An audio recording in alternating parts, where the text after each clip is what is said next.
And welcome back, everybody, to another live reaction here at I'm Not a Coach. I'm your host, Dave Huerta. Thank you so much for joining us, man. Week 15 is about to get underway. We got less than 5 minutes left. Before the Falcons and the Tampa Bay Buccaneers kick it off here, man. Should be a good one. Tampa Bay, we'll start with them. They are the team that currently is leading the division in the NFC South. They are 7-6. They are barely ahead of the Carolina Panthers right now. But for the Buccaneers, man, it has been a rough month. They started out 6-2 through the first 8 games of the season. They looked like one of the best teams, not just in the division, but also in the NFL, man. 6-2. Their offense was hot. Their defense was bending quite a bit, but not breaking. They were doing just enough, creating some turnovers, getting some great stops at the right time to help this offense finish off games. But since then, over their last 5 games, the Tampa Bay Buccaneers have gone 1-4 right now. Man, they are looking rough. They've dealt with some injuries over that month span. They've lost Mike Evans, Chris Godwin, Tristan Wirfs. Obviously, Baker Mayfield was injured. The last time we had this team on the channel, we saw them really have a rough night. And then now those guys are getting healthy, man. They've had Chris Godwin back now for 2 weeks, and tonight they are getting their top tackle Tristan Wirfs back, as well as Mike Evans, who is coming back from that broken collarbone that we also saw early in the season. So hopefully there's no more injuries, man. I feel like they lose a major player every single time we stream them. So maybe 3 times the charm here. No injuries for the Buccaneers tonight. And then finally for the Falcons, man, it has been another tough season. They, as of last week, have been eliminated from playoff contention after a tough 37-9 loss to the Seattle Seahawks. They'll be without Drake London, who has been gone for, I think, close to a month, if not more, to this point. But everybody else is coming back. And hopefully, obviously, they've lost Michael Penix. They lost him a couple weeks ago. It's been the Kirko Cousins, Kirko Chains show for the last 3 to 4 weeks. And for the most part, he's been serviceable. He's not really getting many wins for Atlanta, but once again, at this point, you're just hoping that you can be there at the end of the game to have a chance to win the game. And right now, Kirk is doing it. He's not lighting it up, but he's also not throwing, 3 interceptions like he was last year, the last time they benched him. So for right now, man, Atlanta, they're just playing for pride and maybe playing a little bit of spoiler to a division rival that they hope that they can maybe make the road to the playoffs a little bit more difficult by handing them a loss here tonight. So we will start there, man. Holy cow, we got a lot of people chatting up here, man. I appreciate you guys. Thank you. Captain Mickey Mouse. Let's read them off from the top. Go Buccaneers, go. Look at that, man. We got the Bucks on there. Yes, sir. Dave Bud Light has sponsored with Buffalo Bills for something called Snow Beer. Okay. All right, man. If Bud Light if they want to sponsor me, no problem. I don't mind it. No, Bud Light. No, I'm good.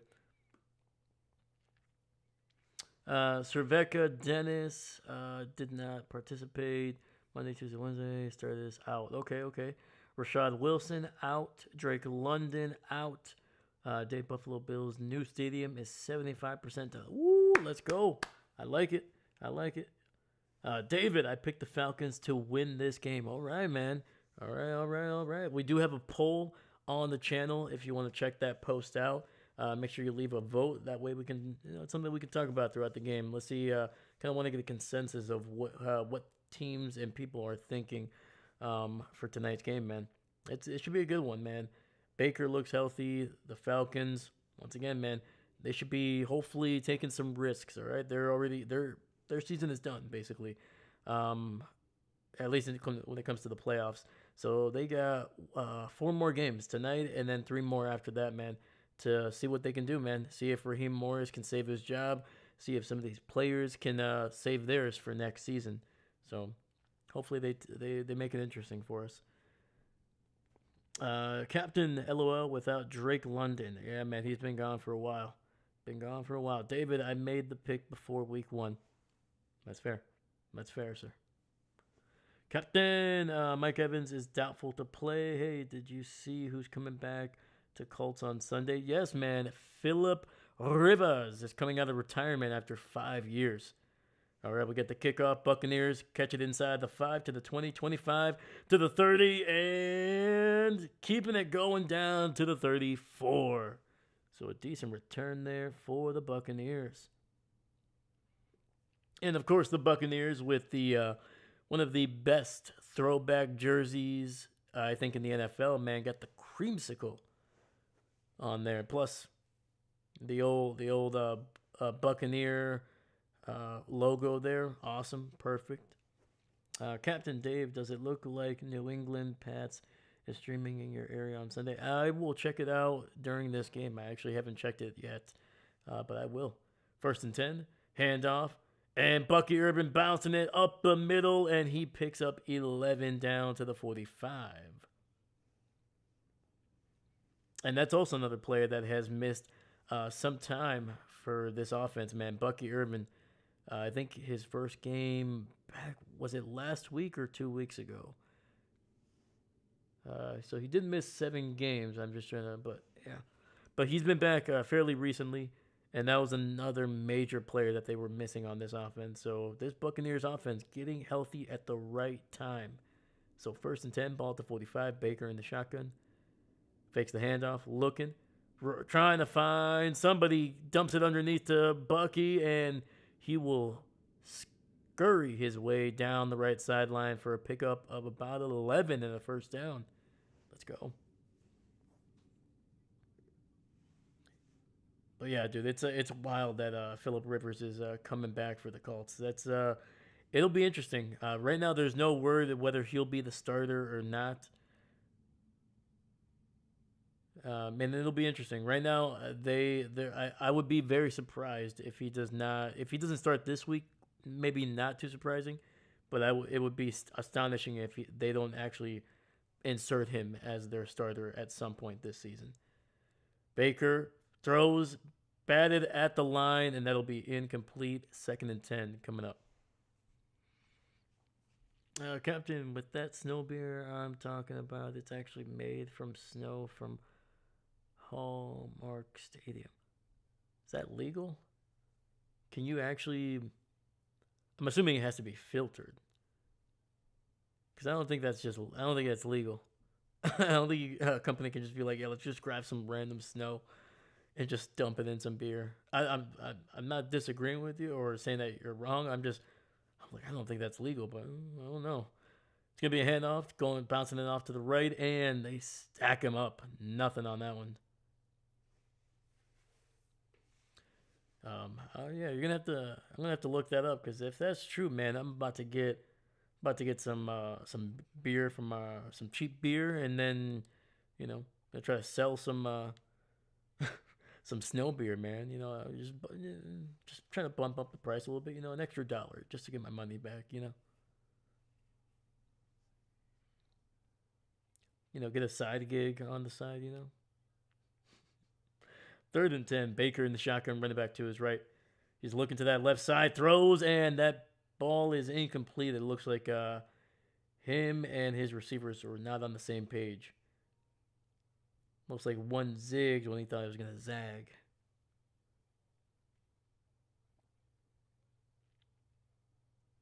Let's see here. Woo!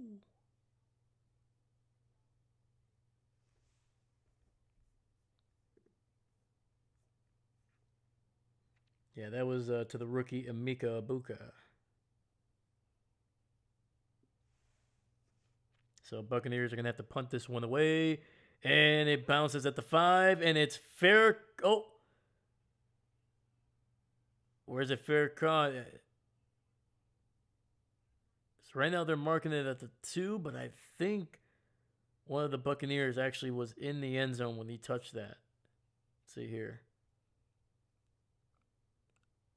Oh, maybe not. Maybe not. Nice. So 12:33 here left in the first, and the Buccaneers have pinned this Atlanta offense inside their own 5. Let me see here, Captain. 1 sec. I can post information from. Okay, right on, my bud.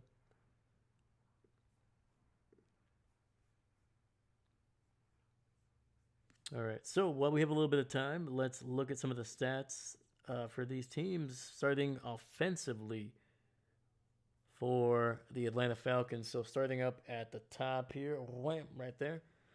So we got Atlanta putting up a little over 200 yards through the air. That number has gone up over the last couple of weeks without Michael Penix. He's been with Michael.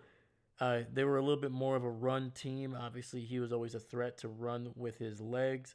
But most of their passings were kind of coming in big chunks with him.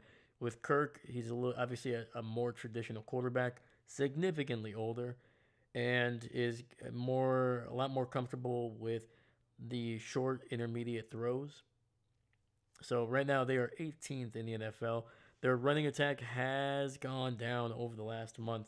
124 through the air, 12th in the NFL. At one point, they were in the top 10 for most of it, but I think teams are now kind of keying in on Bijan Robinson since Michael Penix has kind of been injured. He's no longer they no longer have that dual threat quarterback to worry about. But when it comes to turnovers, not too bad. 20th in the NFL, 14 turnovers on offense. Definitely significantly less than they had last year. And then, but when it comes to offensive scoring, not great. Only 26 touchdowns, 27th in the NFL. And then finally, they are only scoring points on about 34.5% of their offensive drives.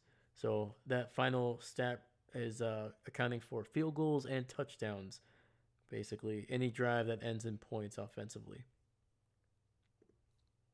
So we'll see if Atlanta can get something going here against a Tampa offense that at times looks like a top 10 defense, and then at times almost looks like Cincinnati's defense. Can't stop the run, can't stop the pass. All right, 1st and 10, ball at the 6. And it'll be a run. Bijan gets nothing on that one. Dave, a Disney streamer that I actually watches. Actually, at Raymond J. State. Oh, that's pretty cool. Heck yeah, dude. Right on. Captain, Buffalo, New York, December 10th.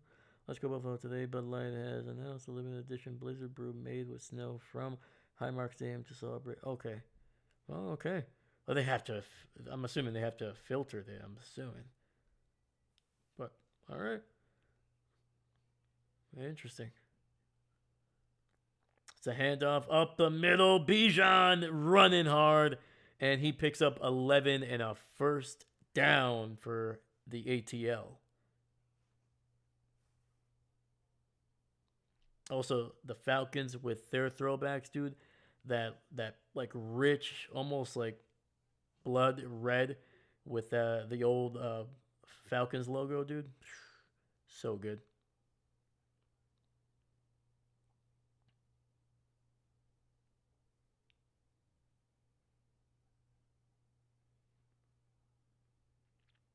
All right, we got 1st and 10, ball at the 17-yard line.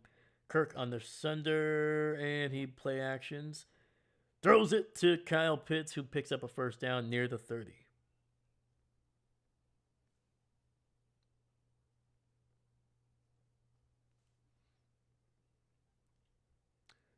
This season is the last for the Bills at the original Highmark Stadium. The NFL has world would become very familiar with the new most iconic tradition.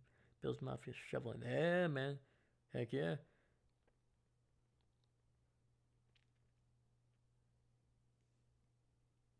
Wait, what is the 2 Michael Penix? Because I thought there was a.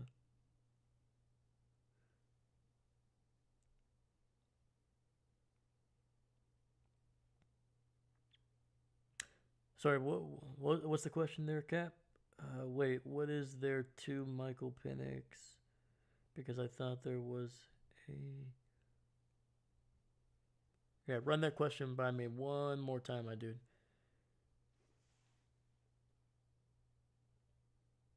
Woo! So there's a Buccaneer player down on the ground that is Nakobe Dean. Sorry, not Nakobe Dean. Hold on. Jamel Dean, jeez. Nakobe is for Philly. Jamel Dean, yeah, he got his shoulder messed up on that one, man. Trying to bring down Kyle Pitts. All right, hand off, and Robinson picks up about 4 yards there, running to the right side.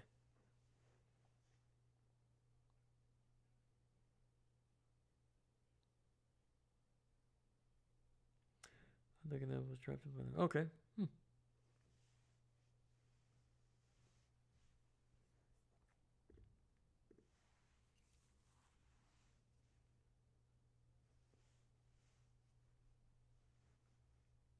All right, we got 10 minutes left here. Clock is running. 2nd and 6. Ball at the 34. Kirk dumps it out to Robinson, and he picks up the first and more, just running down the left sideline. We do have a flag, though.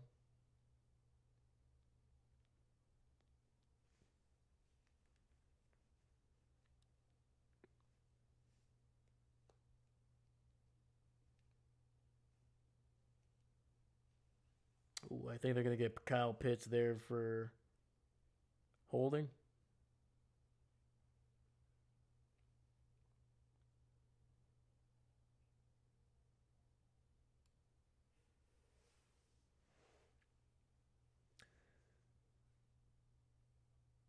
Okay, so they're gonna pick up the flag, so nothing on that one, so that'll result in a first down.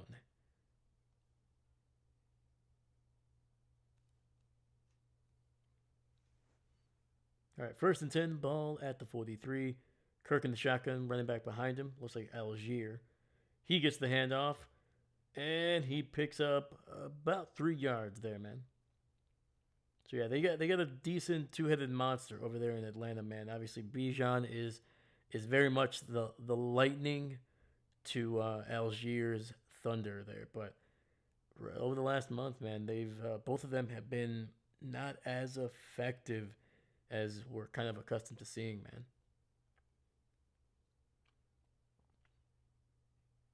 And once again, I think having a more traditional quarterback in Kirk Cousins doesn't really help. It just makes the defense really focus on the running game a little bit more.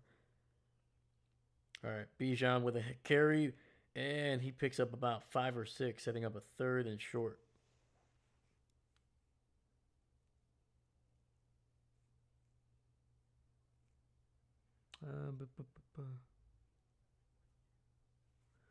Dave, didn't Michael Penix have a YouTube channel? I'm not sure, man. I don't know. I know some. I don't know. I know some players nowadays they do have a YouTube channel. I think Matthew Golden has a YouTube channel. I think Micah Parsons has one. So yeah, I think some of these younger guys do have something, but I'm not sure if Penix does. All right, Kirk with a handoff, and there's a flag at the beginning of the play. This one probably going to be on Atlanta for a false start. Captain Mickey Mouse, Dave, not in Atlanta. They are in Tampa. Yep. Raymond J. Stadium. Yep.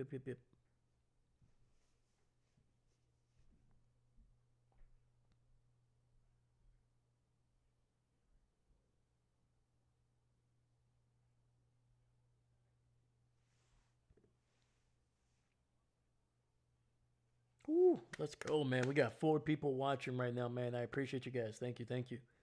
If you're new to the channel, please leave a like and subscribe.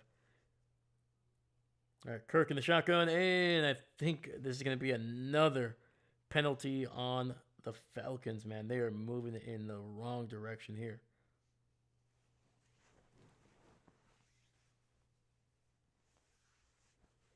We got 7:37 left.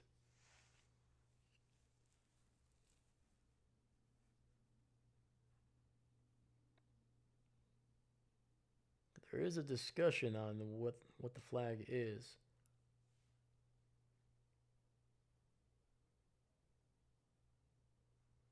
Didn't you want to check if the Bills Sunday winning? Oh yeah, we'll get to it, dude. I promise. I promise.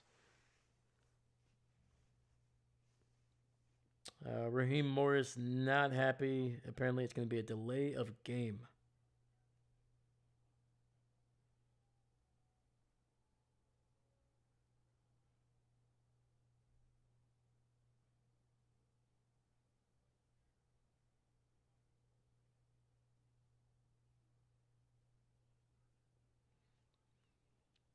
So 3rd and 2 now is 3rd and 12 back at their own 41. Kirk in the shotgun looking. Has time, throws it underneath, and he's going to pick up maybe 4 yards there. That is to the former New Orleans Saint, Kenny Stills.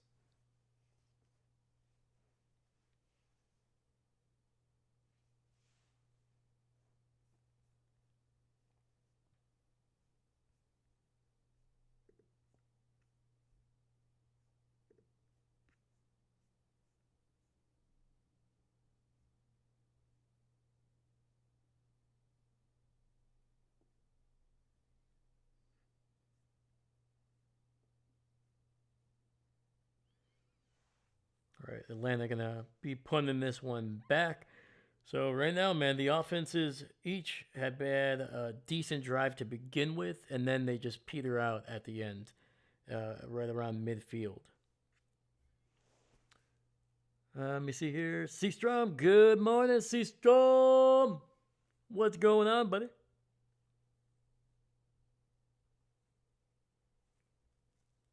Seastrom, who do you picking tonight, man? Who do you pick? Captain Kenny Stills. Yeah, man, that's a name we haven't heard in a while. Let's see here.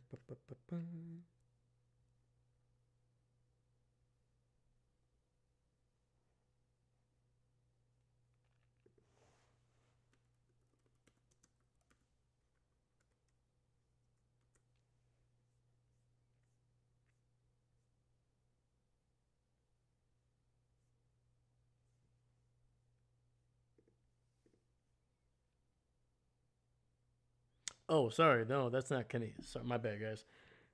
Jeez. That is David Sills. My bad.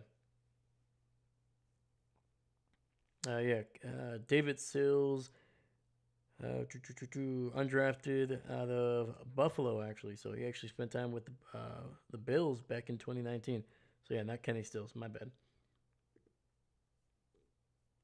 Yeah, I read Sills as Stills, and I was like, oh, Kenny's still there? I was like, all right. Anyway, my bad.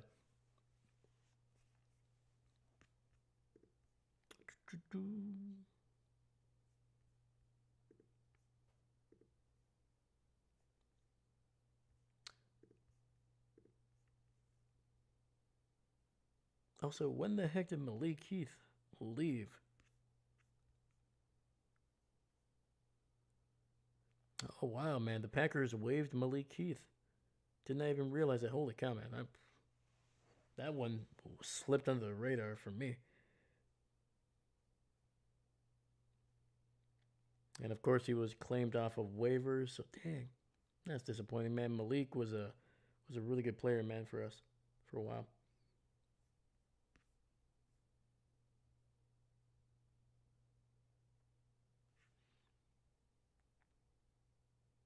Okay, Kenny Stills. Yeah, no, yeah. Kenny has been apparently he's been retired for for a little bit. For a little bit.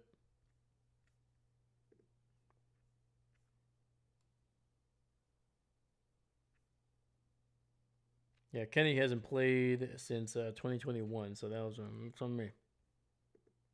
All right, 1st and 10, ball at the 17-yard line. Baker hit as he throws, and that ball is incomplete. 2nd and 10 coming up.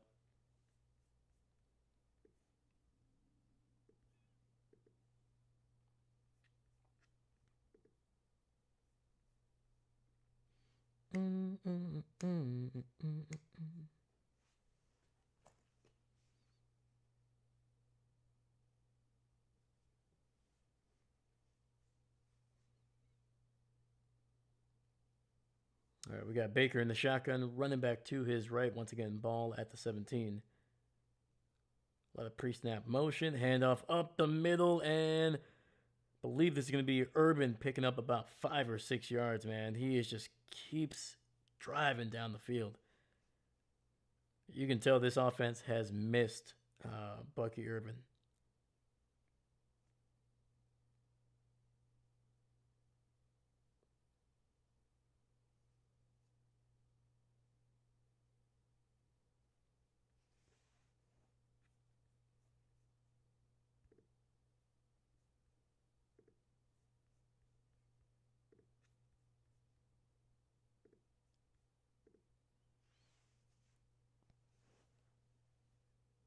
All right, Baker in the shotgun, running back to his left. Needs to flee the pocket, and he's brought down by Ellis there. So that is a sack for the Falcons. There is a flag on the field, though. Nope, we got some bots. That's always a good sign, right?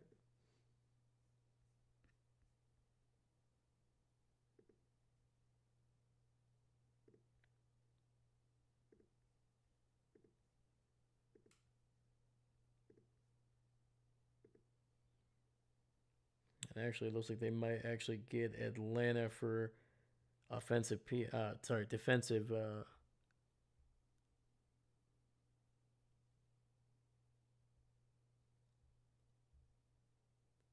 What was the call here? All right, PI it was. So delayed handoff. Bucky moving his way down the field. That's actually White. My bad. And Huey goes off for some big yardage there, man. Just weaving his way through this Atlanta defense.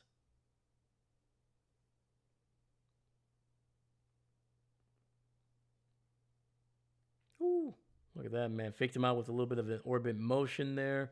Fakes the handoff to the receiver, and then it gives it off to White, who had some great blockers down the field. Some good movement.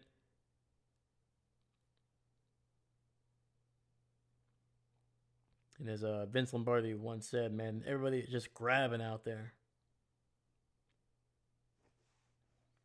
All right, we got an Atlanta player down on the ground. It looks like Hughes.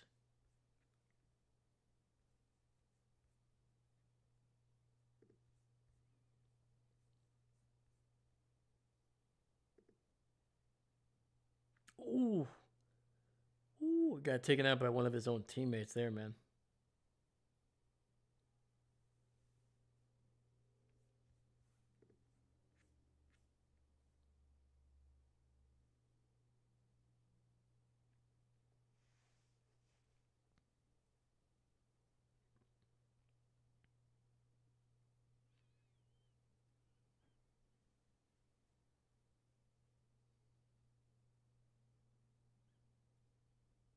Yeah, so one thing to note, man, is coming into this game, the Falcons are the top team in the NFC in sacks. So they've been able to get to the quarterback quite often. All right, 1st and 10, ball at the 49 after the run by White. Baker under center. Hands it off to Irving, and he is good for about a yard down near the 50. Seastrom picking the Bucks. I like it. That was my team too. As much as I think the Falcons are going to make it difficult, especially their defense, they're going to be able to get to Baker at least 2 or 3 times, I think, in this game. But I'm a believer in Baker and this offense, man. He's a winner. This team has enough talent across their offense to be able to kind of make up for some of the yardage that they're going to lose on some sacks. All right, 2nd and 9, condensed formation. Baker in the shotgun. Quick throw to the right, and he gets it out to Mike Evans in his first game back after that broken collarbone. And the future Hall of Famer with a nice catch before going out of bounds. David, okay, I'm back. I had to walk the dog. Hey, all good, my man. How's the pupper doing, man? Hope they're doing well. Also, what's the weather down there, man? How's the temp? Yeah, up here in Wisconsin, man, it's for the next like couple days, it's going to be like single digits to negative degrees. So that's going to be fun. 1st and 10, ball at the 38. Baker launching one down deep down the field, and that's going to be nearly intercepted. He's been trying to find Amika there, but it's not working. It's not working as consistently as it was earlier in the season.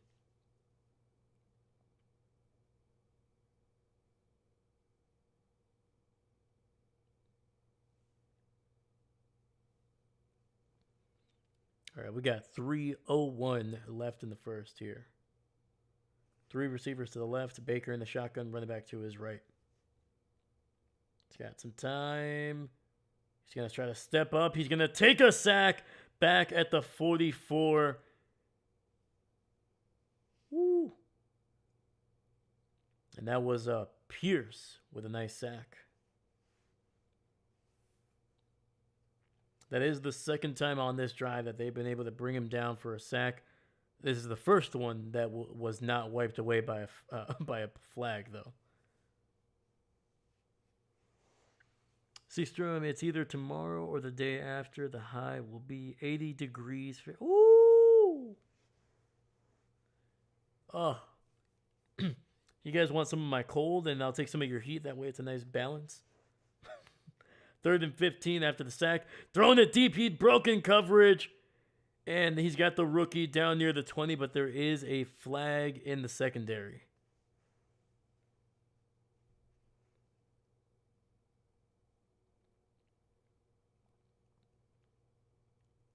And it's actually going to be on Atlanta, so that'll be...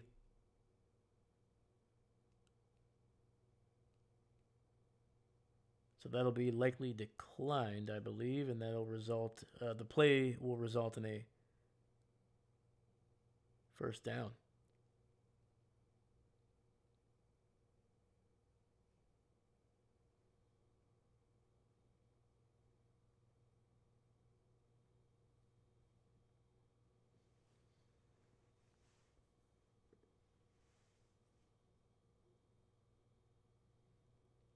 All right, 1st and 10, ball at the Atlanta 20 here. Baker stays in the pocket, throws over the middle, and he finds a man. And I think they're going to get him down right inside the 1.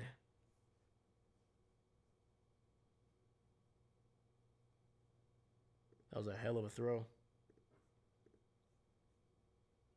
And that was actually to Jalen McMillan. That is also his first game back from an injury. And I think, oh snap, right now they are saying it's a touchdown after review. Let's see here. No.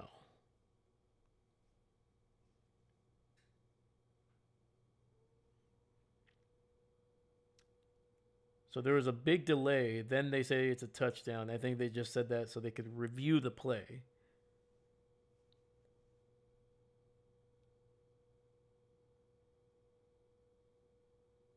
But from the looks of it, his remember, 1 cheek equals 2 feet.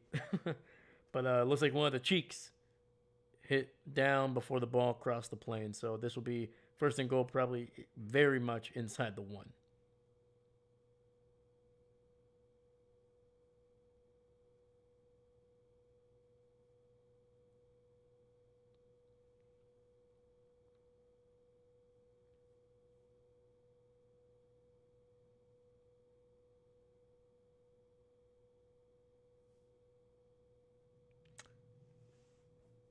Okay, is this a touchdown or what's going on here? They didn't even show the extra point. What's going on?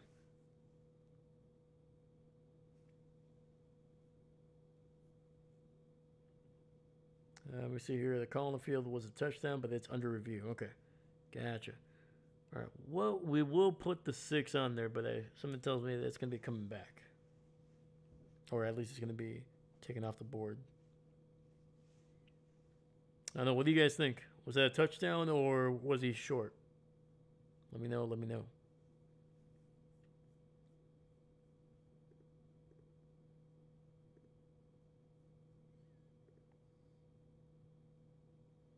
Woo! We got 4 people watching right now. I appreciate you guys. Please, if you get a chance, please leave a like and subscribe to the channel. It's a great free way to support me on the channel. All right. While they're reviewing here, let's finish up talking about the offensive stats. So we talked about Atlanta earlier in the game. Now, starting on this side right here with the Buccaneers, they're averaging a little, just exactly, basically 200 yards through the air. 20th, that has fallen down the rankings over the last, I would say, 5 to 6 games with the struggles that they've had offensively. They're also ranked 20th on the ground. They're putting up 115 on the ground. They've turned the ball over 10 times, which is not too. Hold on.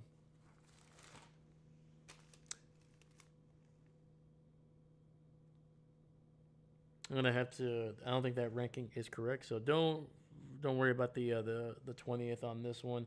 I think that they're ranked a little bit higher than that. But anyway, when it comes to scoring touchdowns here, 31 touchdowns offensively, good for 18th in the NFL. And then finally, they are scoring on nearly 39% of their offensive drives this season. All right, we are back, and yes, that touchdown will not stand. So first and goal, about literally less than the length of the football. Baker throws it to the left, and it goes in and out of the hands of Mike Evans, trying to loft one up for him. Second and goal. Captain Tampa has an easy game next week on the road to Carolina. I can tell you right now, man, anything that is not going to be an easy game, man, especially with the way Tampa has played. Remember, Carolina and the Buccaneers have the exact same record this week. Both of them are 7-6.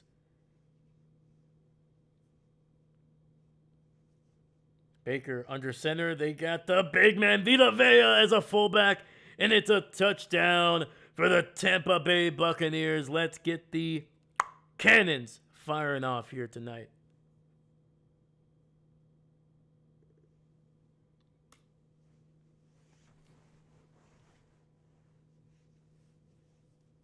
Look at that, man. Vita Vea there. Woo! That's a whole lot of human being running at you. And, of course, he was able to dig out that defender there, give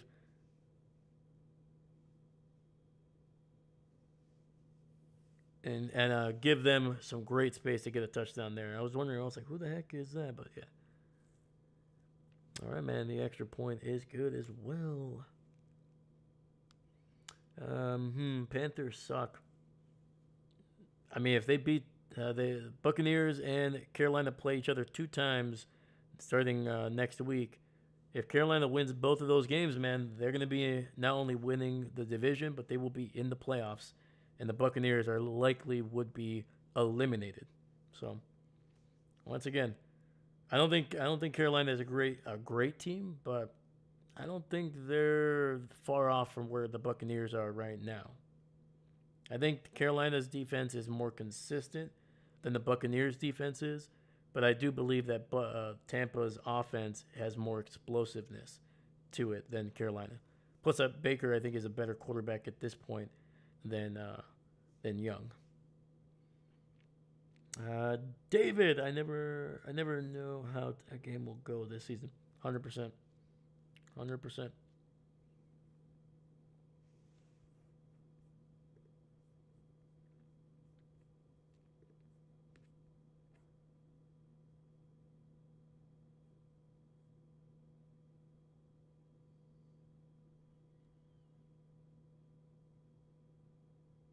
Yeah, like this, like look at over the last 5 games, the Tampa defense has given up 28 points to the Patriots, 44 points to the Bills. They lost 34-7 to the Rams, and then they lost to the Saints, who are long eliminated from the playoffs. They lost to them 20-24 last week. So I'm just saying, man. Anybody, especially in a divisional game, anybody can beat anybody.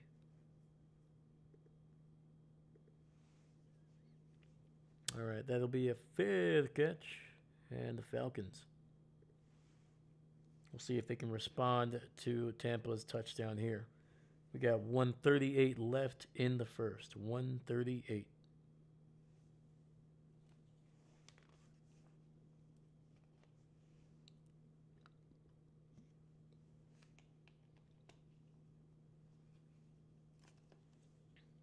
All right, we got 1st and 10. Kirko under center. Bijan in the backfield. Fakes the handoff. Cousins, pressure, throws. He finds Pitts. He's to the 50, to the 40, and he stumbles. He could have gotten more yardage, man, but the big man tripping over his own feet, and he's touchdown near the 39.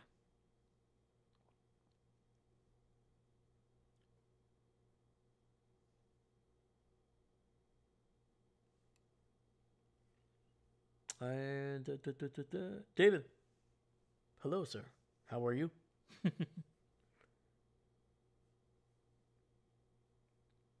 How's the pupper doing, dude?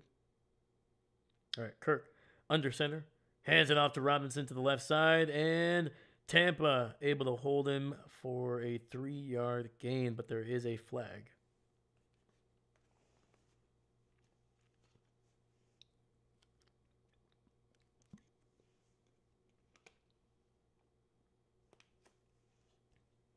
And they're going to get Matthew. Sorry, not Matthew. Matthews for a hold. Oh, yeah.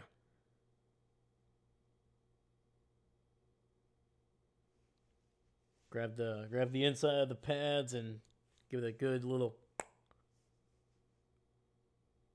grab.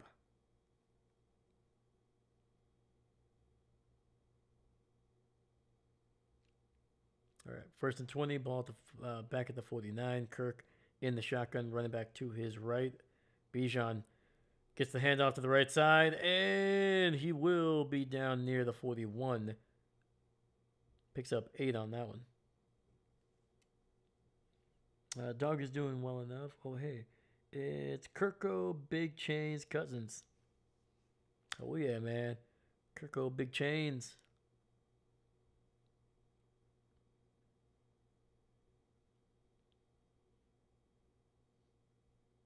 Yeah, man. If Kirk Cousins wins tonight, I'm going shirtless. No, I'm just kidding. I'm just kidding. No, I won't subject anybody to that.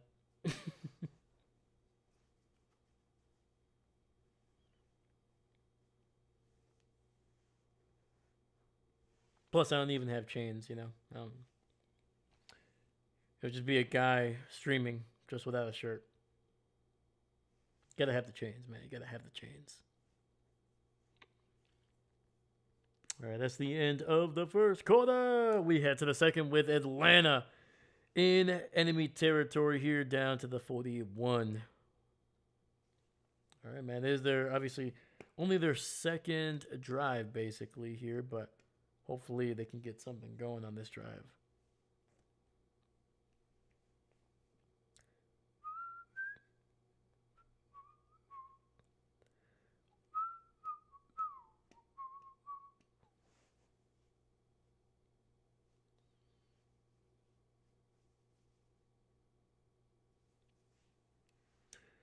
Do you have any fantasy peeps playing in this game, or can we root for super duper double looper chaos? Oh, we can go full chaos, man. I got nobody playing here. I think the closest thing I have to any fantasy stake in this game is, let me see here. I think my opponent has 1 or 2 players playing tonight.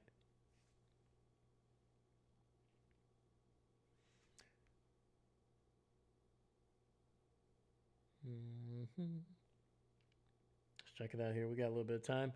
So, yeah, he's got Bucky Irvin playing tonight, and that is about it. So, sorry, Bucky. We hope they hold you to almost nothing. I think he's picked up a couple yards, actually, already. So, yeah. And to make it up to you, Irving, you can have 200 plus yards next week if you only get like 5 points, tonight. right? You know, 250 yards, 3 touchdowns. You know, that way it can beat Carolina. And I think that's a good trade-off.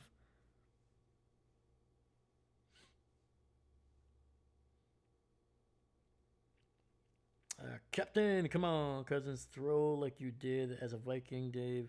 You have one playing on Sunday. Oh yeah, I think all my players are playing Sunday. So by Monday night, man, I will know if I am making it to the championship round of my fantasy league or not.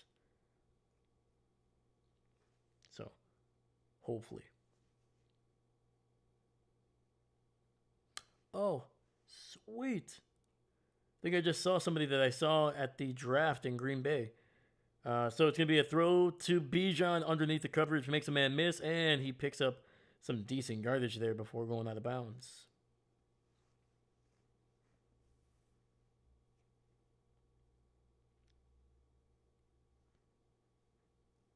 So it'll be third down coming up here for the Falcons. All right.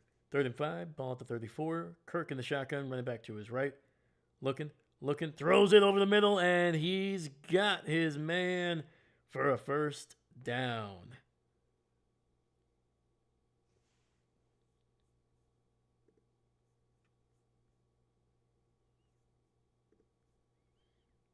And that is David, not Kenny Sills. And yes, that is going to be his nickname from now on. 1st and 10, ball at the 24. Kirk, and I think they're going to get Atlanta for a false start here. All right, so the Falcons are racking up the penalty right here, man. I think they have 2 or 3 on defense, and now they have another 2 or 3 here on offense. You have anybody playing on Monday night? Nope. All of my players are playing on Sunday. So yeah, so by Sunday night, man, we will know. I will know if my season will continue, and I can hopefully beat more of my my friends, man.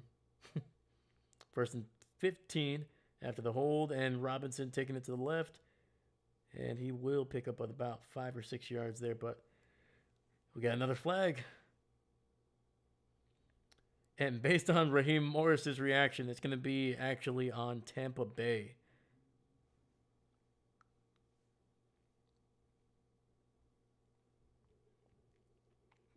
David, suck Bucky Irvin can have negative 6.9 yards. That seems fair. That's fair. I think once again, I'm going to be fair to Bucky.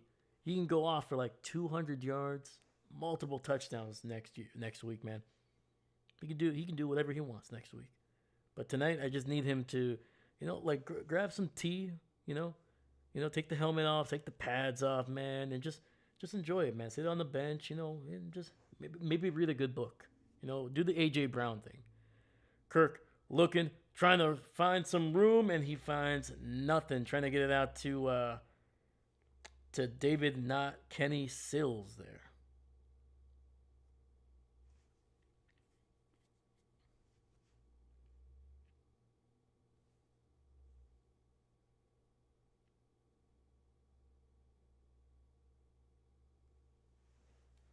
All right, we got 2nd and 10 here for the Falcons.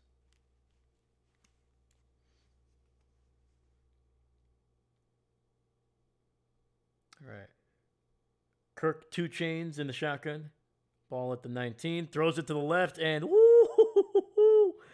Oh man, he squeezed that one into a tight window, and it's David, not Kenny Sills, with a nice catch there. He's having a night right now, man. Yeah, David Sills is like you're gonna know my name by the end of the night. I think he's on pace for like double-digit catches in this game. All right, 3rd and 4, ball at the 13. 3 receivers to the right. Kirk in the shotgun. Throws it to that right side, and that'll be incomplete. And it looks like Atlanta's just going to have to settle for a field goal here. Captain Dude found a good matchup you should do if it's in your area. December 28th. Philly cheesesteaks versus the NFL team that has their home in Buffalo, New York at 4:25. All right. We'll check it out. We shall check it out. Is this Gonzalez? Oh, snap. 31-yard kick by Gonzalez. And it sneaks in just on that left side there.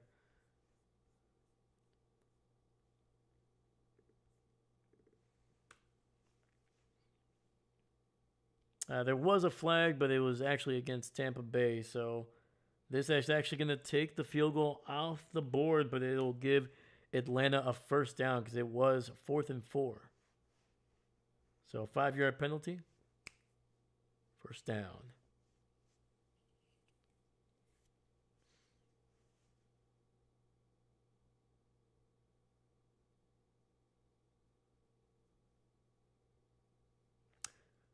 I mean, I don't know. He barely jumped on that one.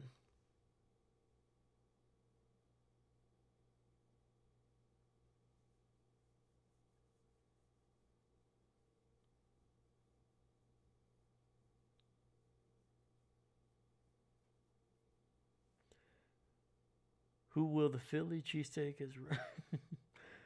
Let me see here. Go wide right. Wait, crap. I picked Atlanta to win. Make it. Well, hey, even better, man. They're going to have a chance to score a touchdown here. 1st and goal at the 8. He's got Kyle Pitts. Touchdown! Running a shallow crosser there to the right side. Nobody went with him, and he just galloped to the end zone. Woo! That's even better.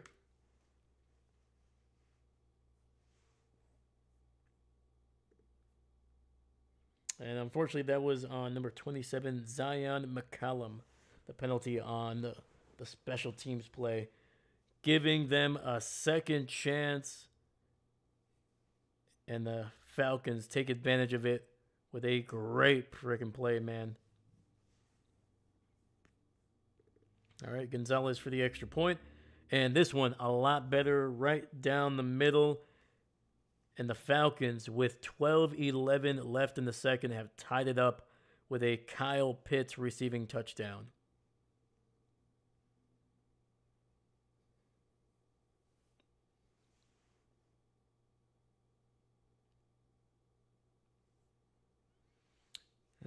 When he does well, do we call him Kyle, not the Pitts? When he does poorly, call him Kyle is just the Pitts. Let me see here. I like Kyle, not the Pitts. That was good. But how about if he plays poorly? Kyle Stinky Pitts. I know it's kind of childish, but I don't know. Let me know. Let me know what you think.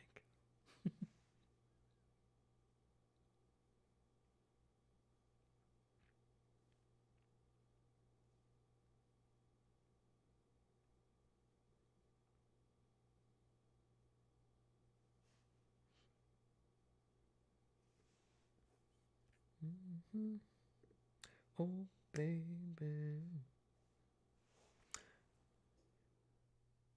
Oh, sorry, buddy. Let me see here. I was asking you if you know who the Philly cheesesteak is. If you're talking about the sandwich, yes. But if you're talking about something like a character, I do not know, my man. But let me know. David, I'll allow it. Yes. There we go. Actually, hold on.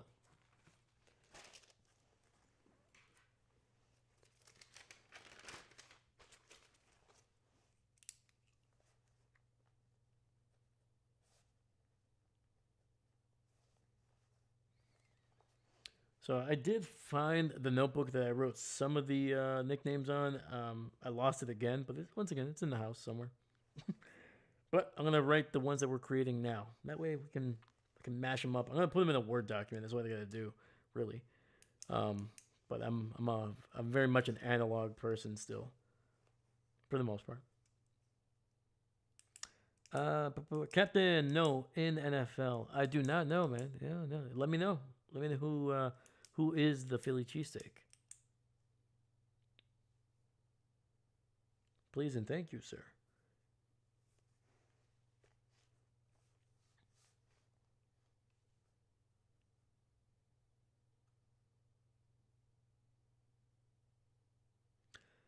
Dave, you serious? You don't know what the team nickname is for?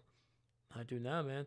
I mean, are you talking about the Eagles? Because they're in Philly. I'm assuming that would be the team, but otherwise, I do not know, man. I didn't know that was their nickname.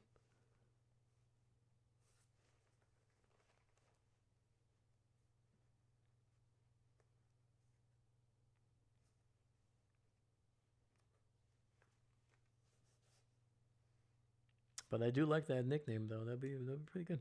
Be pretty good. Hey, there we go. Hey, sweet. But yeah, the Philly cheesesteak Eagles. Yeah.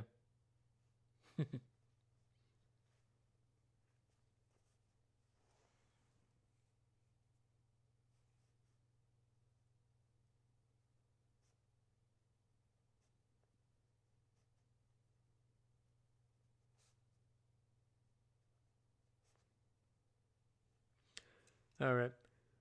Baker under center, ball at the 20. We got 12-11 here left.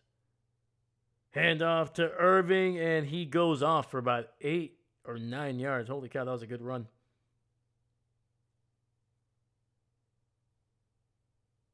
I mean, damn it. You're not supposed to be doing that. Come on, Bucky. We agreed.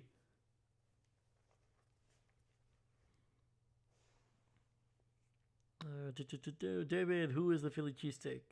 Who is the Philly cheesesteak? Most importantly, why is the Philly cheesesteak? Or how, sorry. How is the Philly cheesesteak? And most importantly, why is the Philly cheesesteak?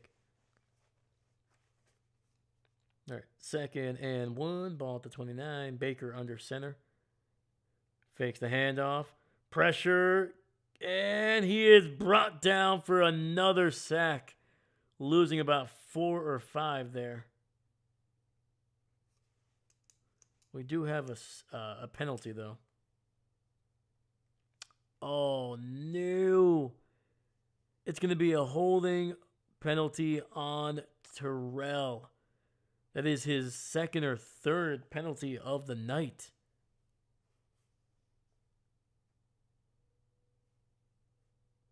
And that is the 2nd time he has caused a penalty that wipes away a sack. Atlanta should have 3 sacks right now. But A.J. Terrell just cannot stop holding. And he's wiped away 2 of those 3 sacks.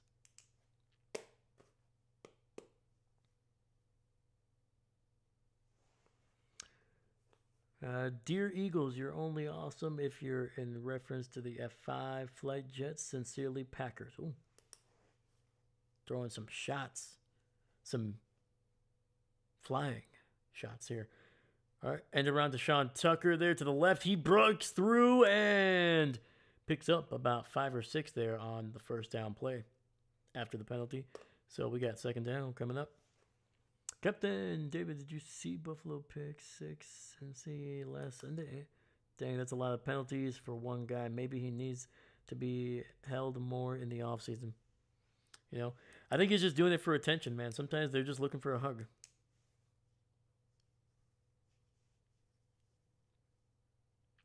Second and 4, ball at the 39-yard line. Baker under center. Single receiver to that left side. Hands it off to Bucky, and he is brought down for a loss of 4 back at the 35. That'll be 3rd down coming up.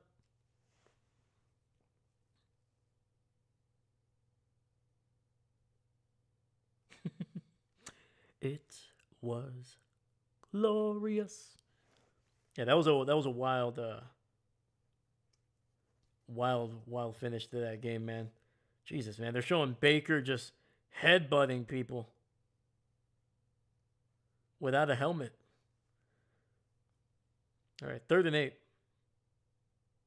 Baker tries to avoid a sack. He does. He finds some space. He throws it down the field and incomplete. Mike Evans looking for a flag and not getting it. 4th and 8 coming up.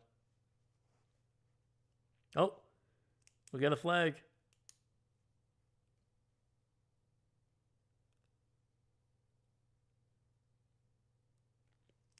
It's an ineligible man downfield, and that's going to be declined.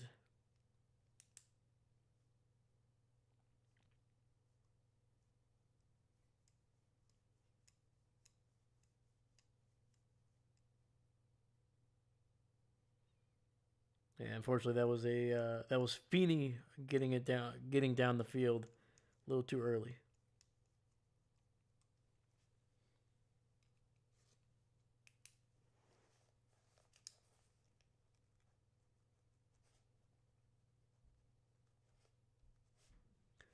Punt is away, caught at the 18, and ooh, nice tackle, man, but gets about 10 yards on the return near the 28.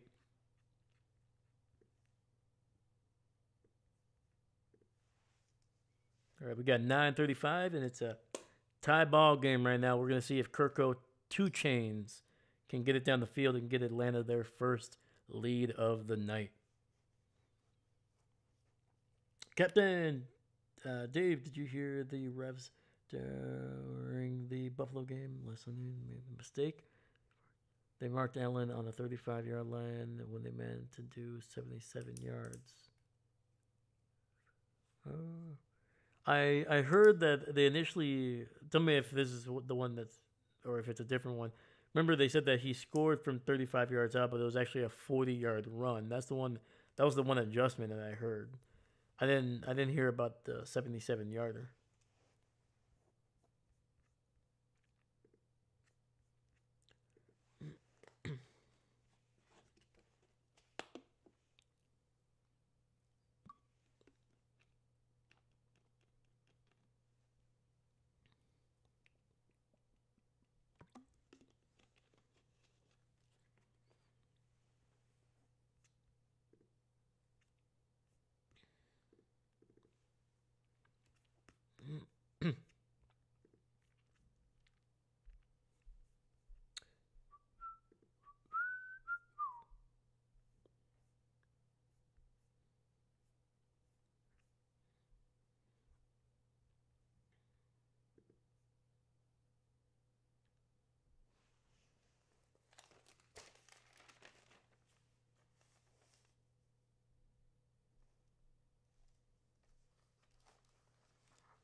Yes, the one you're talking about is the 70 yards. Okay.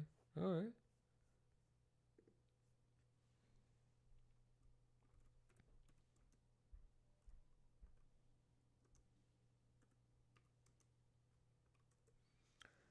All right, we got 1st and 10 here. Ball at the 29. And Bijan breaking it loose to the 40, 45, 50, 45, and goes out of bounds near the 41 of Tampa Bay. We do have a flag, though. Oh, and it's a killer of a hold on the Falcons.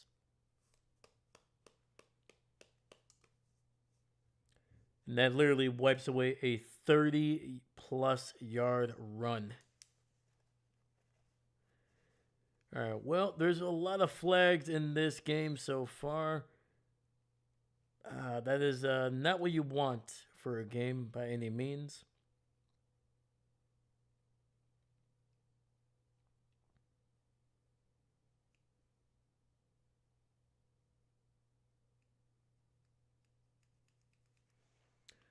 Oh boy, that was a rough one. So 1st and 11. That's how good the run was. Kirk, play action, and the play is already blown dead. Already. And it's a false start on Atlanta. Jeez.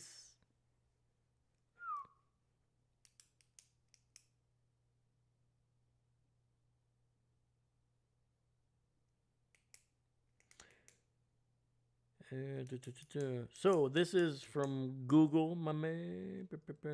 So the longest run of Josh Allen's career is a 40-yarder that happened last week. That's the longest run, or at least the longest touchdown run. All right, 1st and 16, and Bijan just says, "Fine, I'll just do it myself," and goes off for about 13 yards. So, Jesus, woo, right up the gut and just running through this Tampa defense.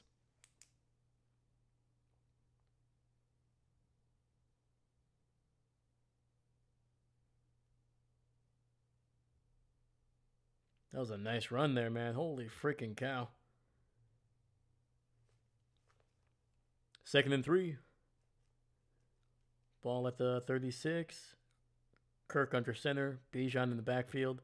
Gets another handoff. And he picks up the first, gain of 4, down to the 40.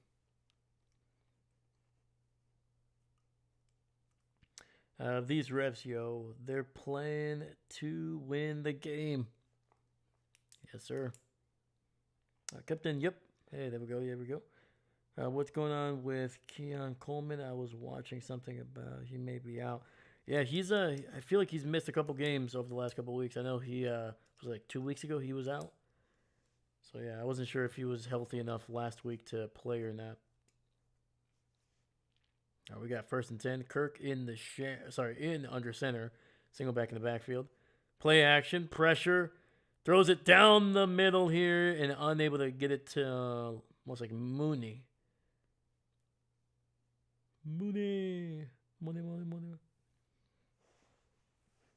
David, man, I want some orange sherbet now. I know, man. I don't know why. I don't know.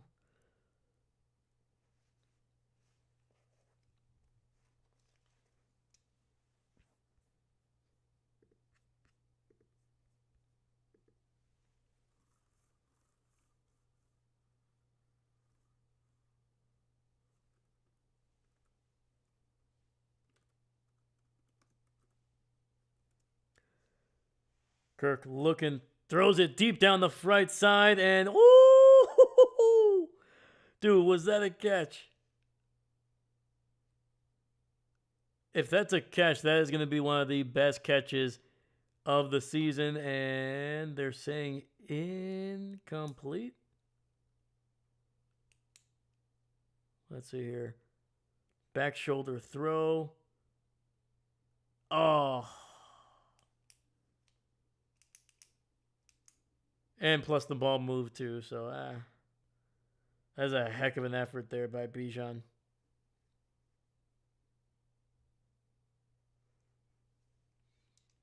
So 3rd and 10. Yeah, dude, it was a back shoulder throw. Great, almost a great adjustment. Was able to get the first foot in bounds, but as he was kind of pirouetting around to try to basically take it up the field, that right foot just stepped out of bounds, man. Otherwise, it would have probably been a catch. Pretty impressive still. Poops. Incomplete. Yeah. We got 1st and 10 here. 7:08. Ball at the 40. Kirk in the shotgun. And there's already an immediate flag throw over the middle, and this one's likely going to be coming back here. That's David, not Kenny Sills, picking up a target at the very least initially. But wow, dude, the referees are just absolutely drilling the Falcons. What?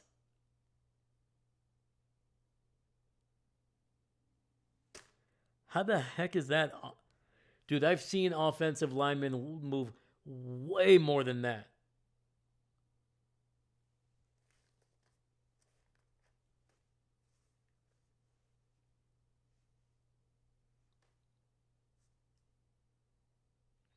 That's too many. That was That was a little ticky-tacky. 3rd and 15 here. And dumps it underneath. And, woo, almost picked up the first there. Kyle Pitts picking up about 12 or 13 on 3rd and 15. Let me see here. Captain Dave at halftime. Check what's streaming near you for 1 p.m. so we know if you have it. Okay, cool. Dave, Packers are streaming on Disney Plus this week for me. Ooh, there we go. And it looks like we have a Buccaneer down on the field. It looks like McCullum, actually. He's had a little bit of a rough night. David, hey, Captain, do you think the Bills will pull off the win versus the Patriots? Captain, probably. All right, man. Captain always has confidence in his team, man. The Bills are like 95% at home, 85% on the road. If not, David, they can get one next week in Cleveland. Okay.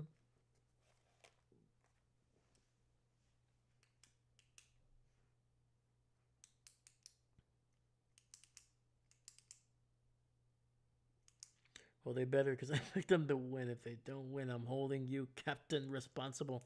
Ooh. Ooh. Ooh.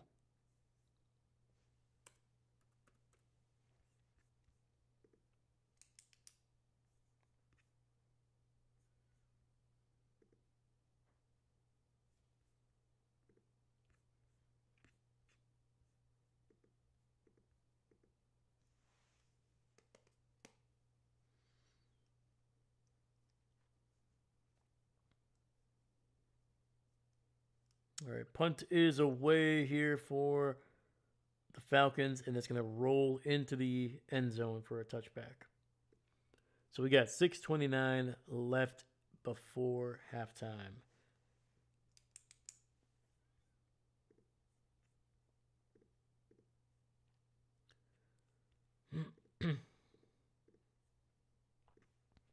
All right.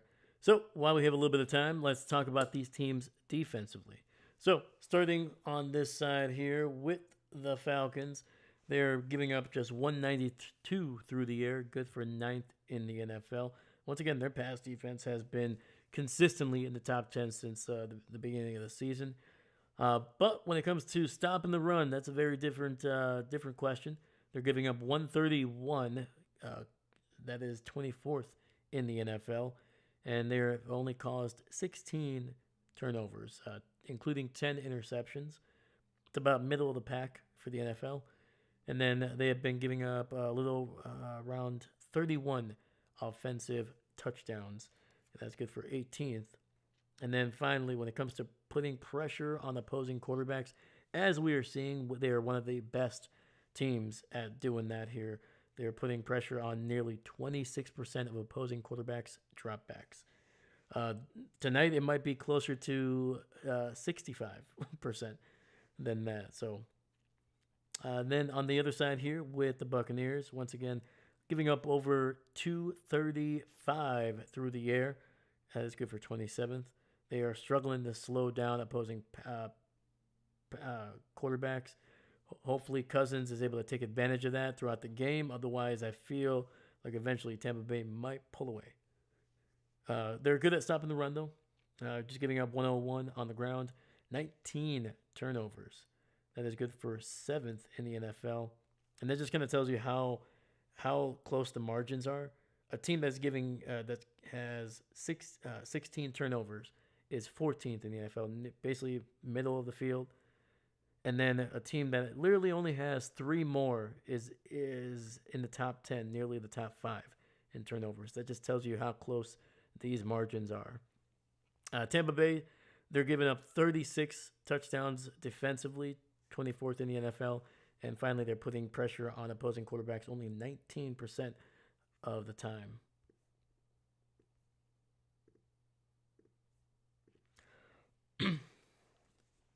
So we got 1st and 10, ball at the 20. Baker looking, pressured, throws it underneath, and that's going to be incomplete.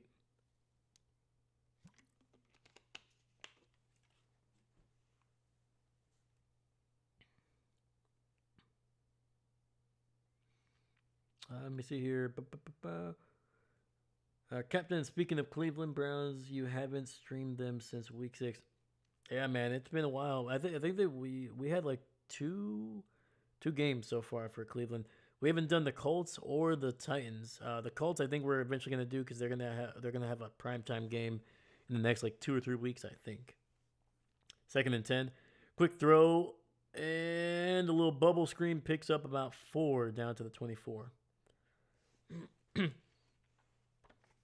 But yeah, no. When it comes to streaming, I am kind of held down to what we can have on my area just for right now.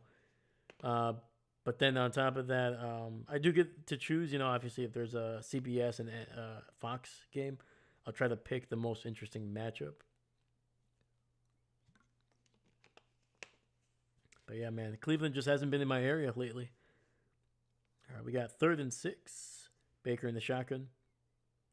Quick throw to the right side, and ooh, just a perfect throw to Mike Evans. Picks up a first down right above the head of the defender.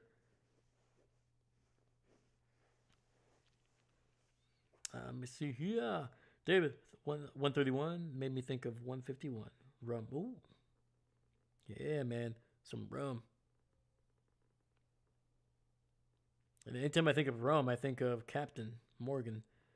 And that makes me think of the Buccaneers. Look at that, man. Full circle. 1st and 10, ball at the 36. Baker under center. Makes the handoff. Pressure. Gets it out to the rookie who stays on his feet after the tackle and picks up an additional 6 for a first down, gain of 12 for Emeka Egbuka. Captain, is the Bucs defense that's updated for turnover, Dave? Why do you think that's wrong?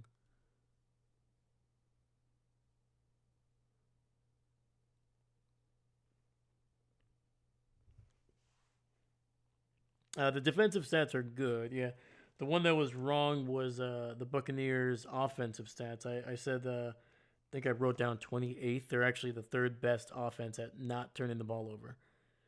It's a throw to the right, and McMillan with an incredible contested catch along the right sideline, and that picks up another first down for this Bucs offense.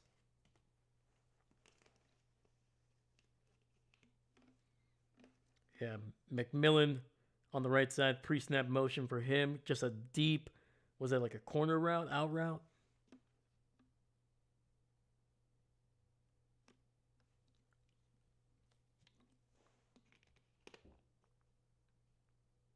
Yeah, man, that was a heck of a route. Great throw by Baker, right on time. All right, Bucky trying to bounce it out, and he gets slammed after a gain of just 1. He looks like he's a little slow to get up here, or at least he seems like he's kind of got shaken up on that one, but he seems like he is staying on the field here.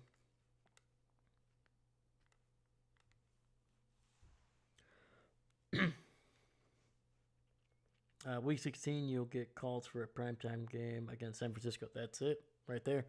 So, yeah, it looks like the only team that I haven't been able to see that we're going to get to is going to be the Titans. That's otherwise, we've done 30 out of the 32 teams, and the Colts, we're about to do them in a couple of weeks. Gets it out to Mike Evans, and he literally gets upended. He gets his legs taken out from under him, and he lands. Luckily, he landed on his shoulder, not on his head. But yeah, Baker's got to bring that ball down just a little bit, man. Mike is already one of the tallest human beings on the field.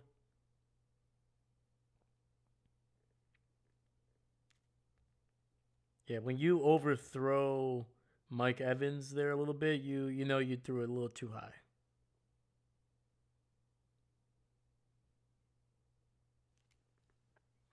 Whoa, that was a tech. Yes, it was, man. Yes, it was. You gotta be careful. All right, we got 2:54 here, and the Buccaneers are gonna use their first timeout of the night.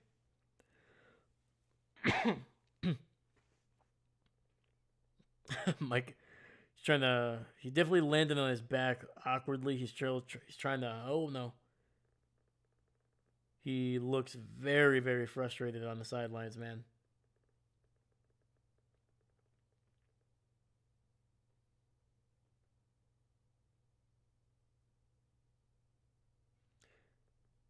Yeah, Mike right now is looking like me after about 7 hours on shift.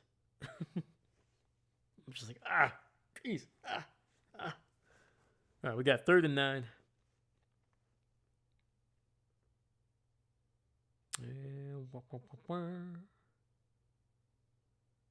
Baker looking, has some time, tries to step up, steps back, steps up again, and he is going to be brought down after a gain of 1. That'll be 4th down coming up. Captain David Stegosaurus, it all depends because they're playing on snow in New England on Sunday. Better not be yellow snow. Hey, there you go. If Bills aren't in your area on Sunday, you could easily try to get Saints and KC. Okay. Yeah.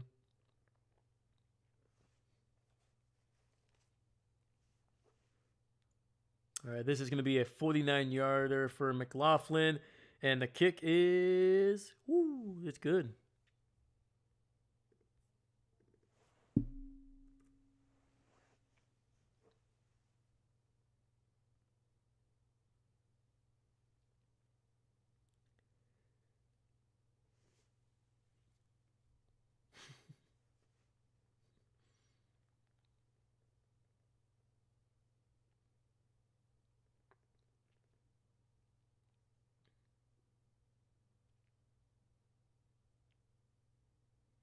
Yeah, I wonder how many more years Mike Evans has in the NFL, man. Like, he doesn't really need to prove much to anybody, man. He's already got a ring. Obviously, he got it when Brady went over there a couple years ago. I mean, he's been one of the most consistent wide receivers, not just in the NFL currently, but I would say of all time, man. Like, what, a 10 to 11 straight years of 1,000 yards, man. That's impressive. I probably will not hit that mark this season because of that broken collarbone, but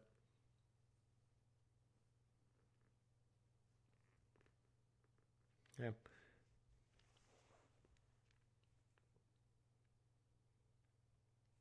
Sorry, KC versus Tennessee. Oh, okay. Okay. Yeah, man. If we don't get the Buffalo game, might be. We'll definitely check the other matchups. But if the matchups are not great, we can cross Tennessee off the board here. But to be honest with you, I don't think the Tennessee Titans have really played well enough for me to kind of try to go out of my way to kind of stream a game.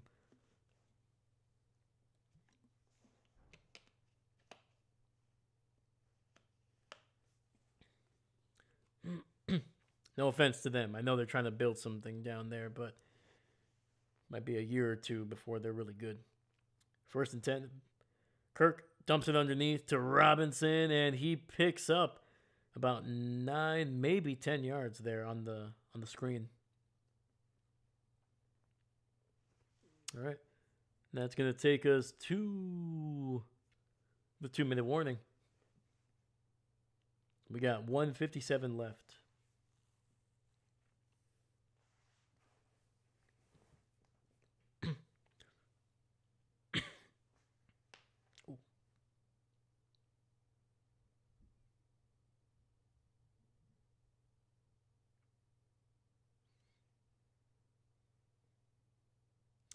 Yeah, watch Tennessee beat KC. I will.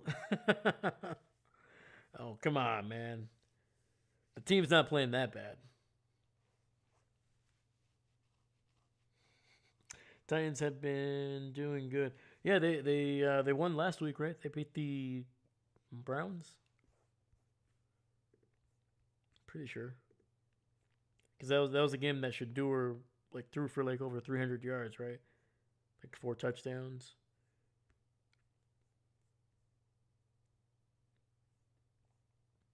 Yeah, there it is. Tennessee 31-29. There we go.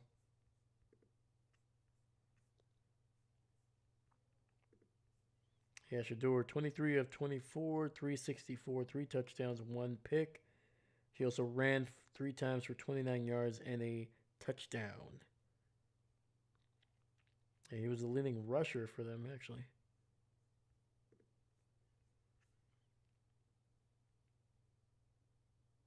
Yeah, Cam Ward, 14 for 28.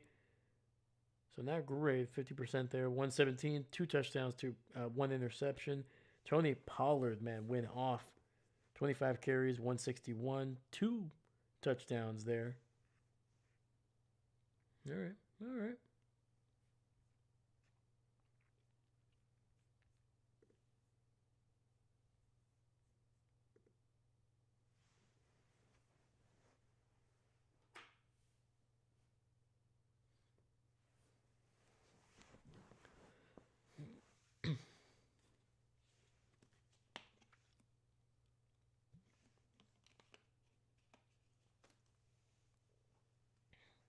Yeah, the Titans beat the Browns 31-29, so hard to beat there.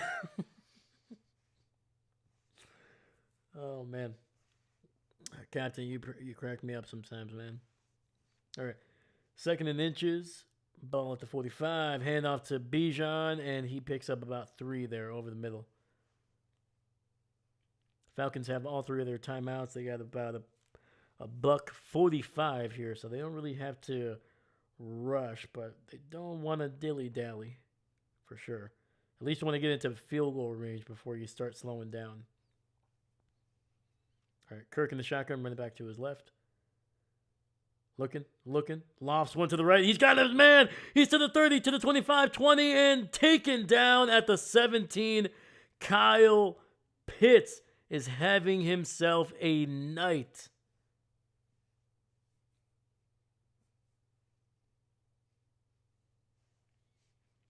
Or as we like to call him here, Kyle not the Pitts.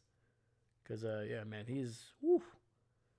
I almost thought that was just a throwaway by Kirko. Great touch, dude. Woo!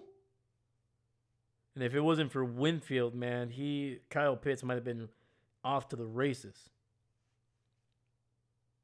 All right, 1st and 10.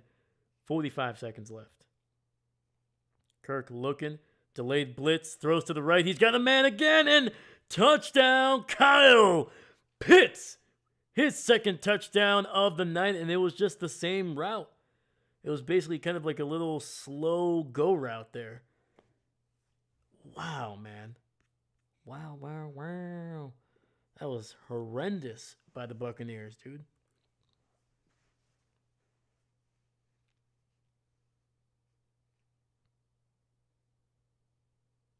Oh, I like that, man. That was actually nice.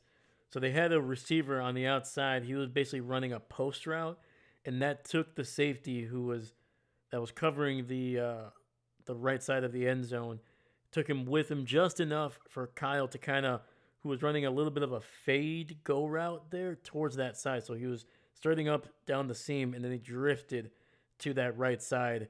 And once again, the post route kind of cleared out that safety just long enough for Kyle to be able to get there and catch it in the end zone. So that was a nice design. 38 seconds left. The extra point is good. And the Falcons have their first lead of the night here.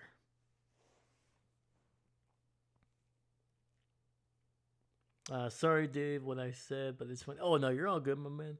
No, that was good. It was good. You're all good. David Segasaurus, see what I said about the Browns, or you're sleeping. Kyle, you're not your armpits. How about that? So no, that's a good one. Not your armpits.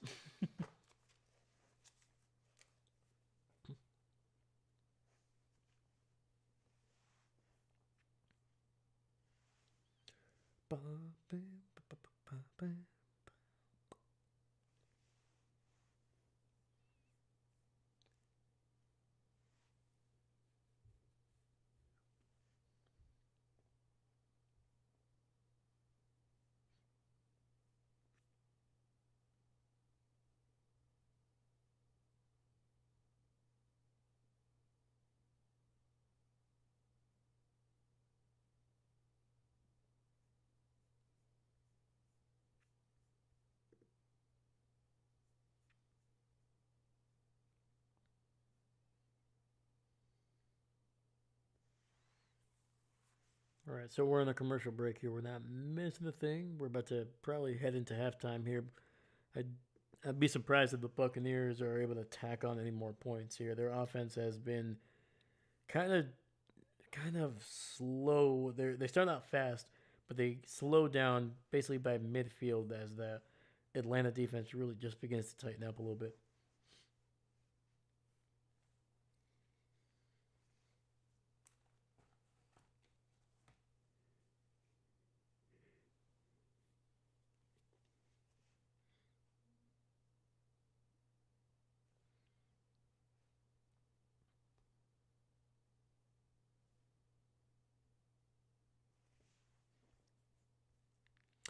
David says he wants you to watch the Kansas City Badass Chiefs and versus the Tennessee Titans. Here we go.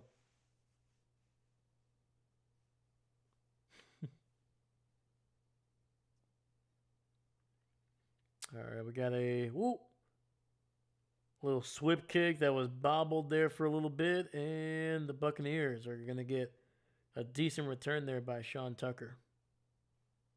33 seconds left. Tampa does have 2 timeouts.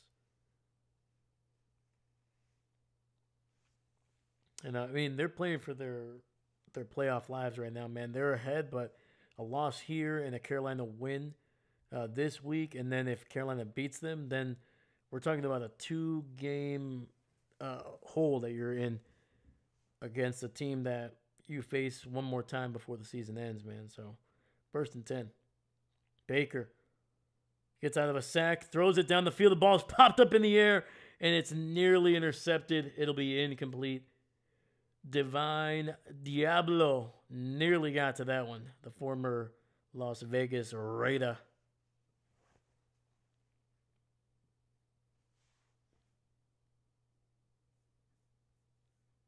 Who batted that one up?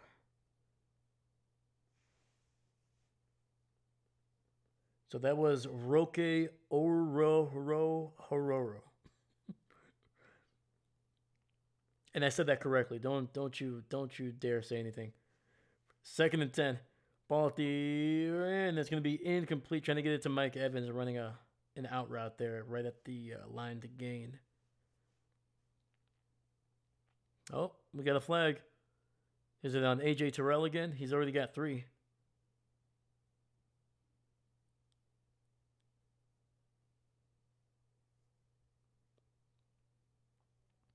Nope. It's actually going to be on Alford there for a face mask.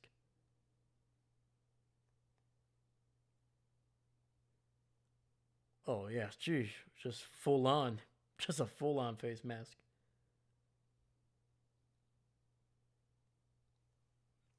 "21 seconds left.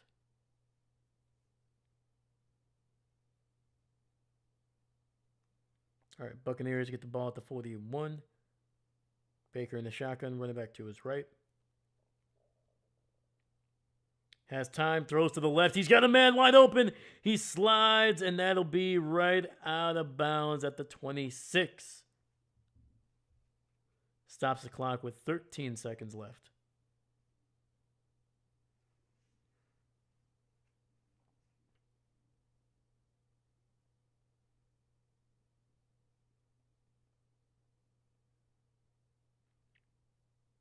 Ooh. So, so the reason he was so wide open is it looks like Kobe Bryant was he slipped on the play. 1st and 10, ball at the 26. Baker, a little bit of time, and he runs out of time, and he is wrapped up for another sack here. Tampa going to use a timeout here. 6 seconds left.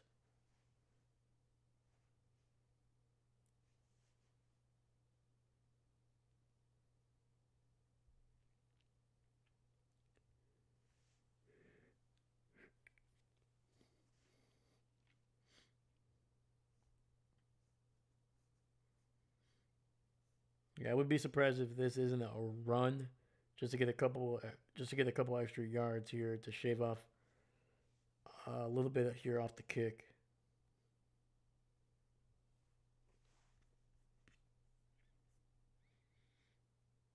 Let me see here. Ooh. Yep, they're trying to beat the Panthers since they're the same league. Yep. Boo, Raiders. Gross. You know they don't. You know that they're the Raiders, man. They're on the ships, basically pirates, man. You know they don't clean themselves.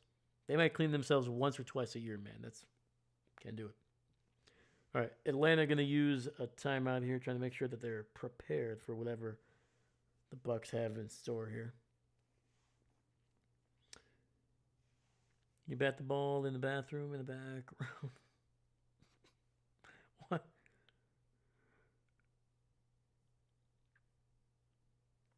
Roke, row your boat. I like that one.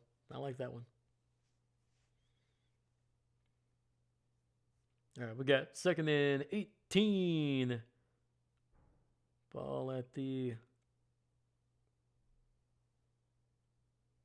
34 here. Baker looking, and he's going to just throw this one to the ground for an incomplete pass. 3 seconds left.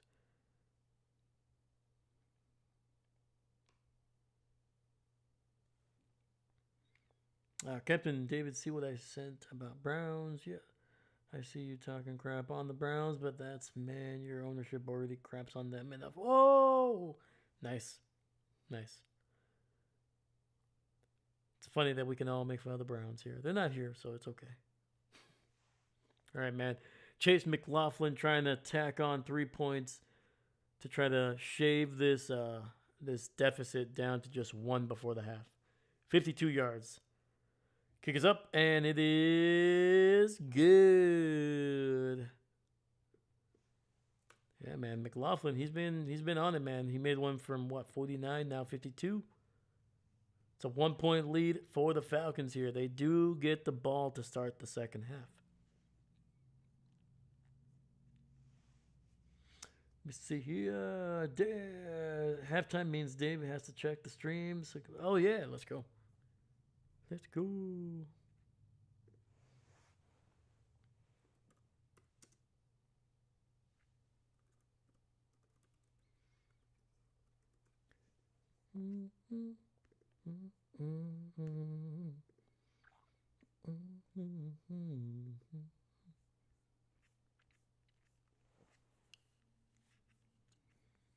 All right, we got week 15.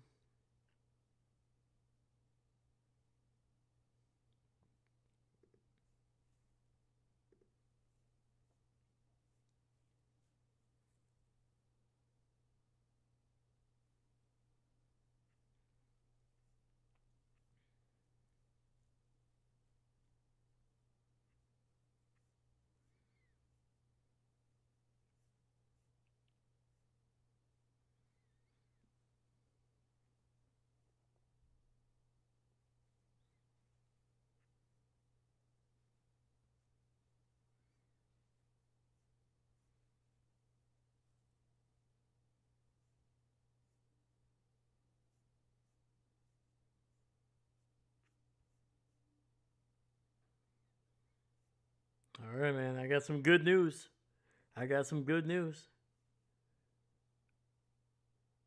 The early game that we will be doing will be the Washington Commanders and the New York Giants.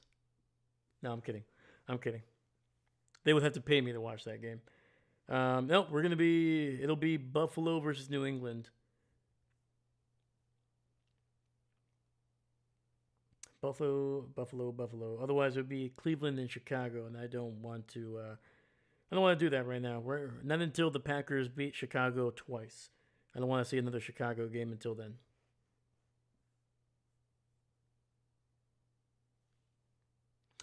Chris Lasso. Good evening, my man. How you doing? Hello.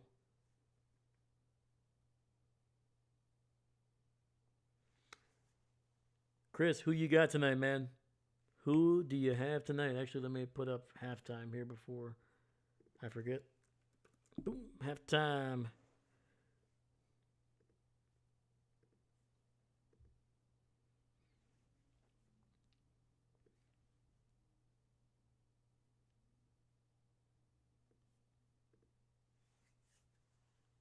But Chris, how you been, my man? How's the week treating you so far? Also, who do the Dolphins play today? This week. Let's see here. Dolphins are going playing on Monday night against Aaron Rodgers and the Steelers. That should be a good matchup. That should be actually a pretty good game, man. Captain Dave, will you point? Will you point update on the Giants game at the same time? The Giants game? Yeah. We'll like we've been doing this for what, like the last couple. I would say the last 2 months. I like to always kind of keep the scores updates, at least usually one, like in between the quarters for sure.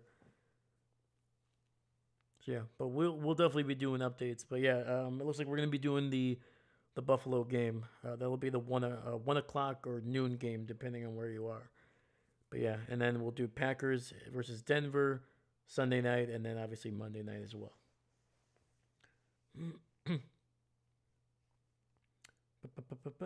Chris, what up, David? Got the Bucks on this one. Okay, got the Bucks. All right, yeah. Yeah, man, their offense is it's stalling out quite a bit here, but that has to do more with Atlanta's pressure on Baker than I think anything else. So, David, I need to grab dinner. Oh, have at it, my man. Let us know what you're eating, right? You know, doing some mashed potatoes, doing some chicken. You know, maybe a Taco Thursday. Are we just doing pizza? You can never go wrong with pizza, man. All right, Captain, good. You're going to see not the Giants game. We said KC versus Tennessee, so you have to.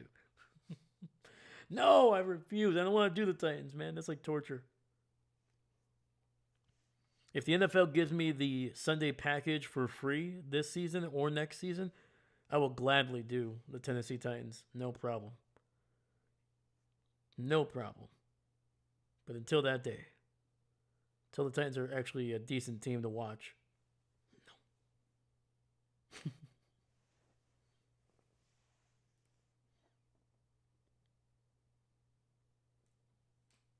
All right, I expect a call from Roger Goodell at some point and be like, you know what, we're gonna give you free NFL for the next couple years. I'll be like, all right, sweet, let's go.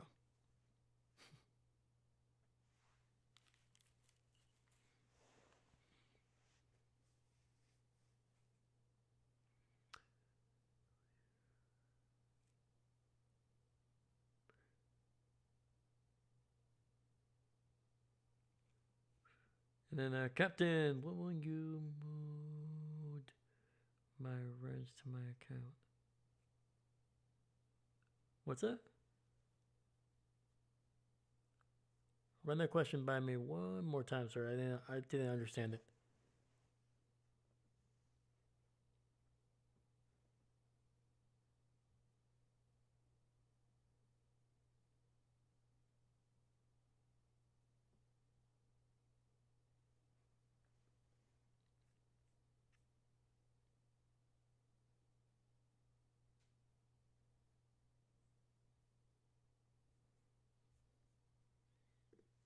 All right.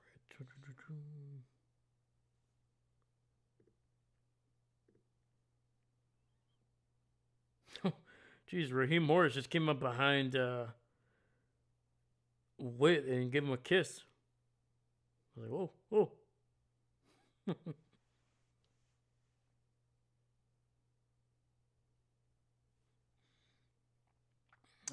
Roger Odell. Oh, I love it. Doesn't own the NFL anymore. No, he was always just he was the representative of the for the owners. He was the commissioner, or he still is the commissioner. But yeah,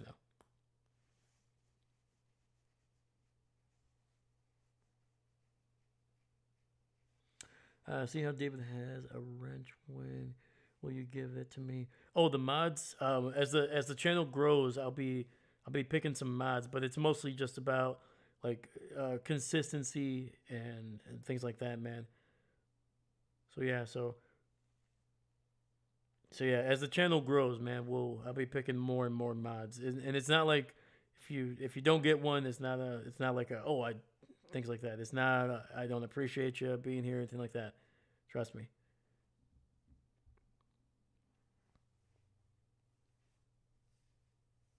But yeah, once again, as the channel grows, we'll be picking, or I should say, I don't know why I keep on saying we. There's somebody else that runs this freaking channel anyway. But yeah, no, I'll be picking some more mods, but um, yeah, it's just more to help with some of the stuff that's like on the chat, things like that that can that way I can kind of help just have some people kind of help me out, save a little bit of time as I'm trying to do some more of the streams. But yeah, nothing more than that. But yeah, hopefully the channel grows quickly so we can kind of get some more people that will be here for the long haul, man. So, but I appreciate you guys.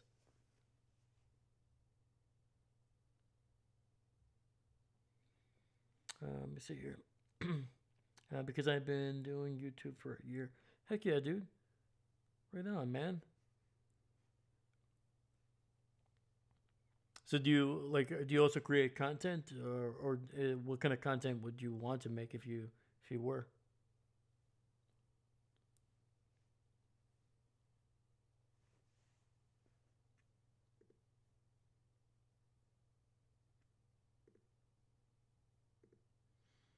Mm-hmm. Mm-hmm.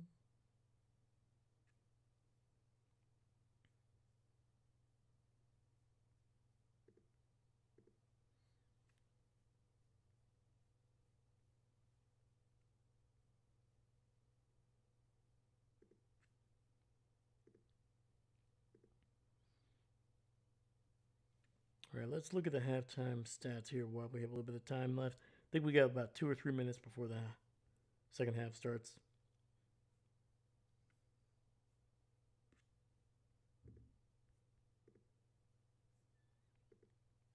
All right, so Kirko Two Chains is 12 for 16. I think he started out like 7 for 7 on the night, so he's been doing pretty well.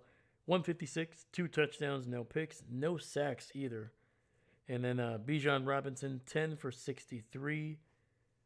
So he's been pretty efficient. Tyler Algier, just 1 carry for 3 yards, man. So they have not really used that thunder to Bijan's lightning so far in this game. Kyle Pitts having a monster game already.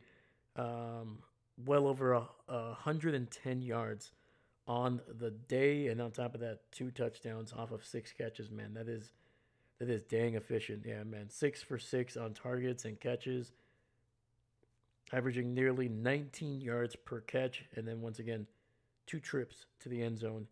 Bijan, 3 catches, 25 yards, and then David, not Kenny Stills, 3 for 20. Dahlia, what's going on?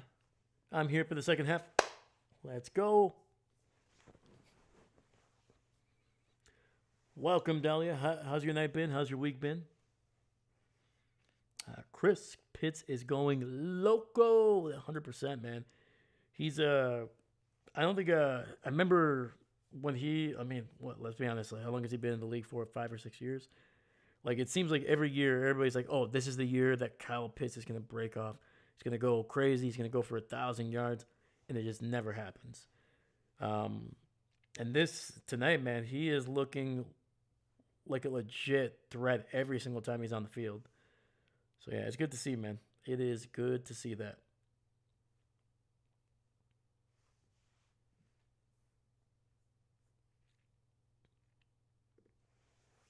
Yeah, let me see here. What's Kyle's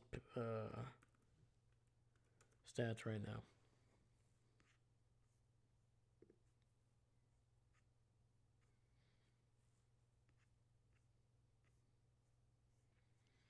So yeah, his best season was his rookie year. He went over 1,000 yards. So obviously those are the expectations. Since then, he's hit 356, missed a couple games that season in 2022, 667 in 2023, and then 602 last year. So He's just kind of hovering in that like 500 to 600 range. And so far this season, this has only been updated to, what the heck? Come on, we got to do more. See here.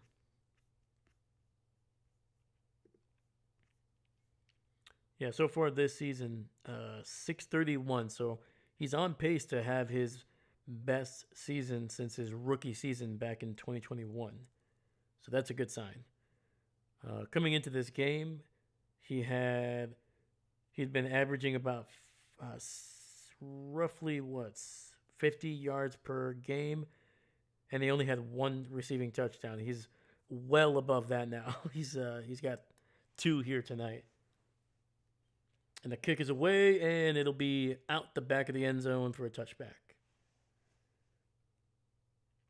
Yeah, because he was so good in college. Florida, yeah, man. Florida Gator.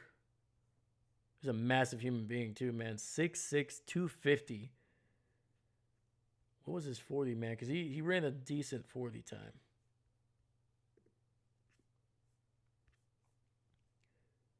Yeah, he ran a 4.4. Imagine 6'6", nearly 255 pounds, and you're running a 4.4.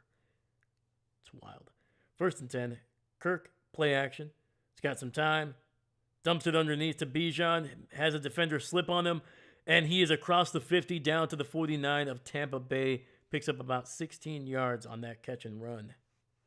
Woo! And then David Welcome-Dahlia. It's been a rough week. Ready for winter breaks to start. Let's go. Sorry, man. I'm sorry to hear that. Well, hopefully watching a little bit of football, maybe drinking some tea. Can relax a few things here a little bit. Or maybe a beer. I don't know. Maybe it might be a night for a little bit of wine as well. All right, we got 1st and 10. Kirk under center. Bijan in the backfield. Hands it off. Woo! Robinson slipping a tackle, and he picks up about 4 or 5 there down near the 45. Thanks, David. I can get a quick recap on the first week, please. Yes. So, Buccaneers started out the scoring here. They scored a touchdown to open up. And then the Falcons looked like they had maybe were going to settle for a field goal. But then there was a penalty on the Buccaneers on the field goal. Next play, they score a touchdown, tied up 7-7. Buccaneers kick a field goal. And then just before the half, man, the Falcons hold up. Bijan running to the left, and he loses about 3 or 4 yards there. And then literally, I think they had about a minute 57. The Falcons able to just pick up big chunks down the field. And their tight end, Kyle Pitts, scoring his 2nd touchdown of the half. And that gave Atlanta their first lead, 14-10. And then the Buccaneers were able to tack on a field goal before the half to make it a 1-point game. And now we have the Falcons trying to extend this lead here. All right, 3rd and 9, ball at the 48. Kirk in the shotgun. Takes the snap. Has a little bit of time, but it's going to throw it away. We got a flag as well. Let me see here. I think Dave 3/4, 9. Oh, yep. Sorry. You get to talking. There we go. 3rd quarter. My bad, guys. And that's going to be a false start on Kyle Pitts. Dahlia definitely T. Let's go. The rest were trying to keep up with the team scoring in the first. Yes, I think Atlanta had like 8 or 9 penalties in the first half. It was just an insane amount.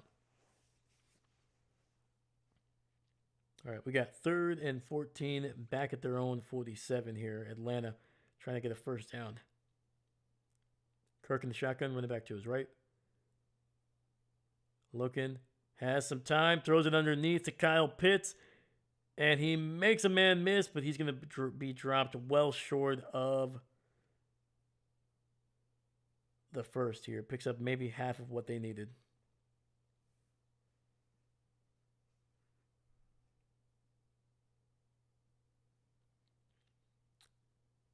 And Kirk Cousins either explaining something to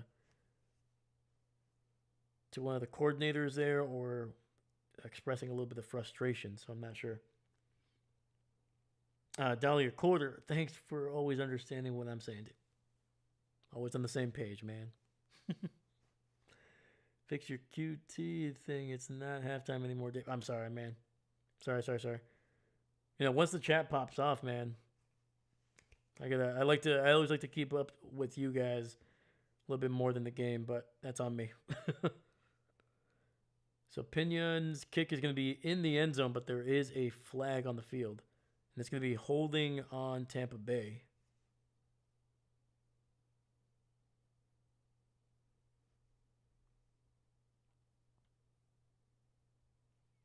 So it looks like the punt will count, but it's actually going to move the Buccaneers back from the spot there. So, all righty, Buccaneers.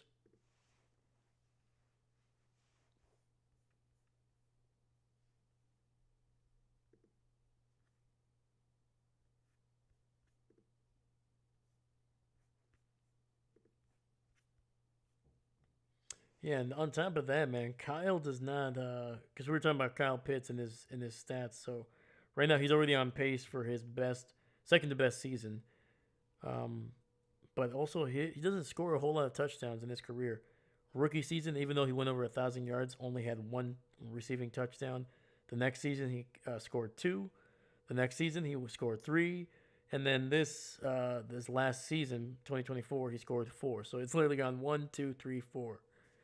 And so, I mean, if the trend is setting, he's going to score 5 touchdowns. So if you can put that in as some bets here, you can make some money there.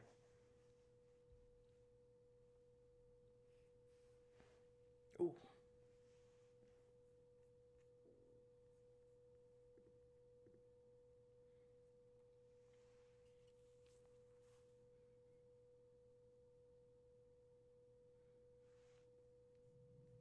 All right, so we're on a commercial break. We're not missing a thing right now.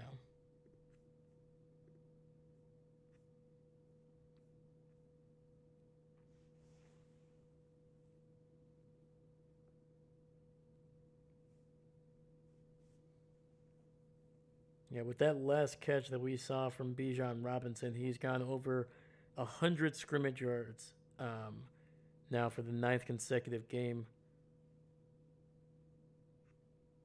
Yeah, dude, Bijan is just, dude, that's insane, dude. In 9 games, this guy's already racked up over 900 yards.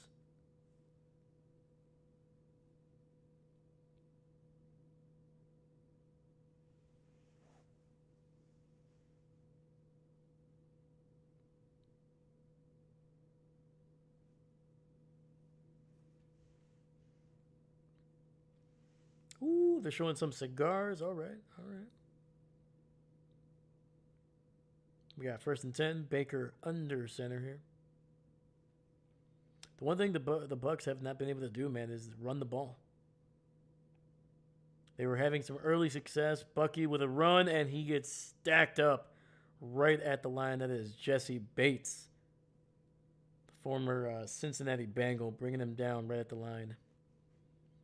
But yeah, the first drive, man, Bucky Irvin was looking like he was going to have a big game. And since then, man, since that first drive, he has been just kind of stonewalled.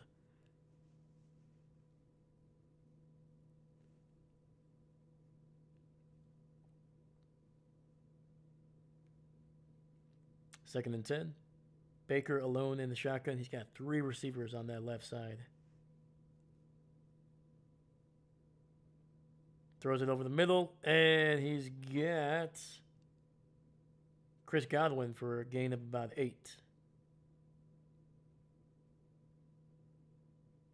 It's good to see Chris out there, man, after that scary-looking broken, I think it was a broken fibula that he had early this season.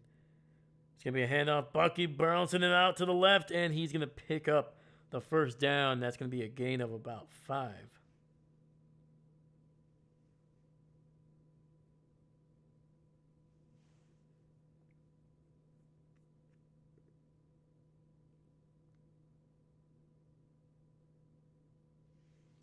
And also, this is the Kyle's Kyle Pitts' first 100-yard receiving game since his rookie season back in 2021.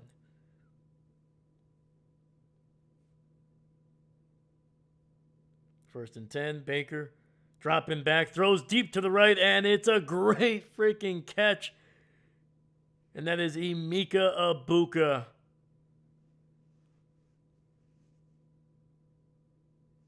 Tight coverage too, man. I believe that was Alford on the coverage. Ooh.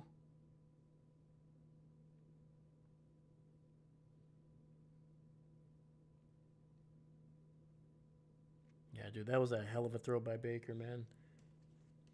Good adjustment by the rookie. It was kind of dying as it was getting to him, but able to adjust to it. First and 10, ball at the 43. Baker looking, throws deep to the left. He's got a man, and it's caught. Mike Evans with a great catch. That is what they call mossing somebody, man. Ooh.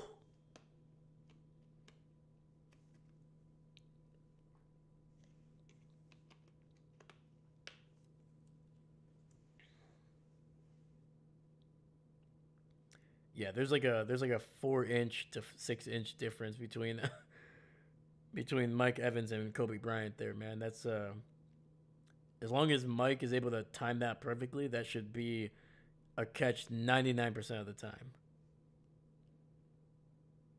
All right, first and 10, ball to 12. Baker looking, throws, gets it out to Egbuka, who picks up maybe a yard on the play.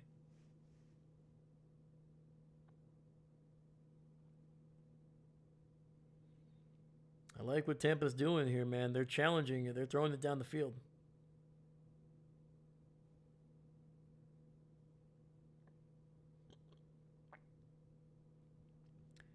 And they're going to get the Falcons on another penalty. This one is going to be on Kobe Bryant. Personal foul. Face mask, and that's going to give the Buccaneers an automatic first down. First and goal coming up.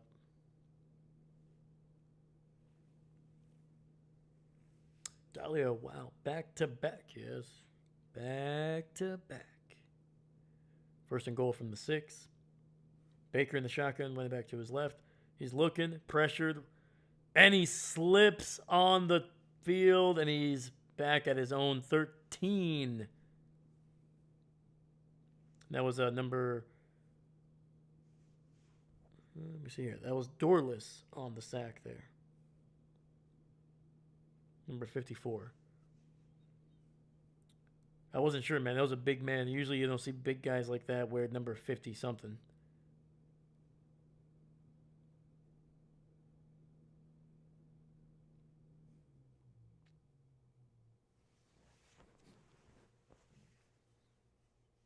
All right, second and goal. Baker looking. Pressure it again. Throws, and that ball is, I believe... It was either tipped or his arm got hit as he was throwing. Third and goal now.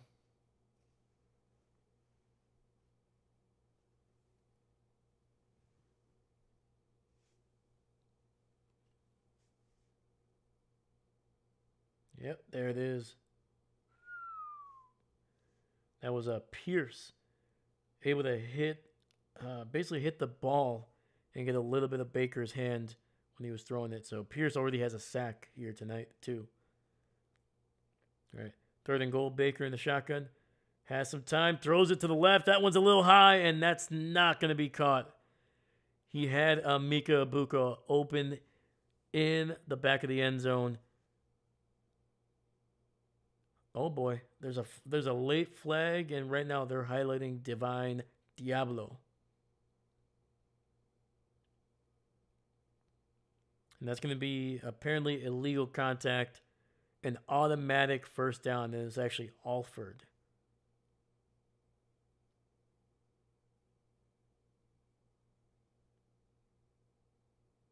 Oh, yep.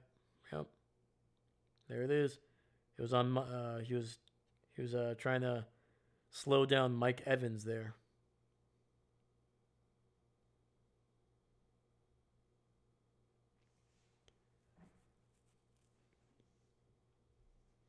And Dahlia, who do you have here winning tonight? Let me know. Let me know. First and goal. Ball at the 8. Pitches it out. Sean Tucker picks up only a yard, but I think they're going to get Atlanta for a face mask here. This is definitely going to be on Diablo.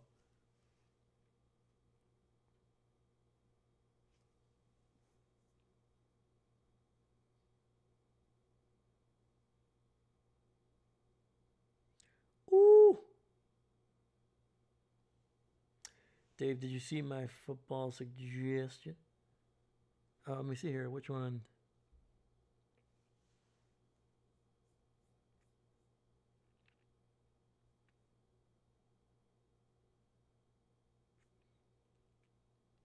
Did you? I did not, man. Let me know. I'm searching for it now.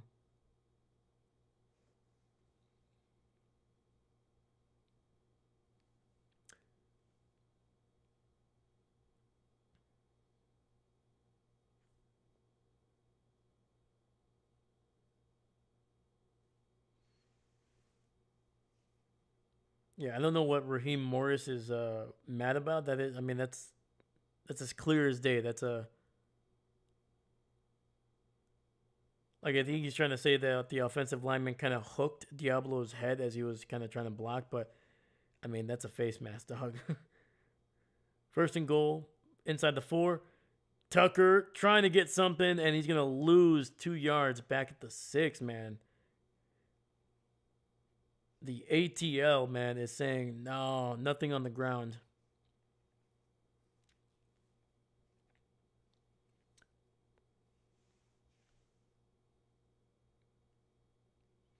Move the ball over 1 in their logo on the score.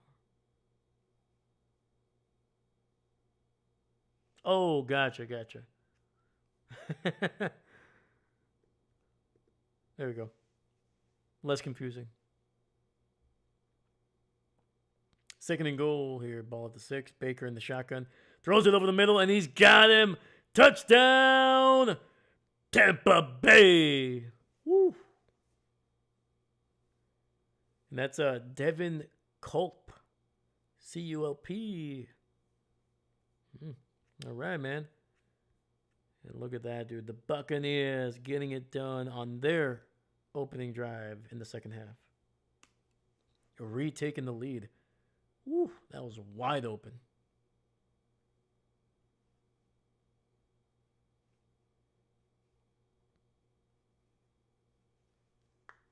All right, we got 6:22 left in the third. McLaughlin's extra point is good. Tampa Bay up by 6 here, 20-14, midway through the third quarter.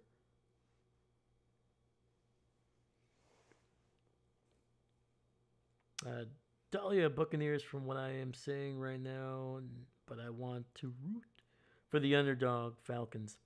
It's fair. That is fair.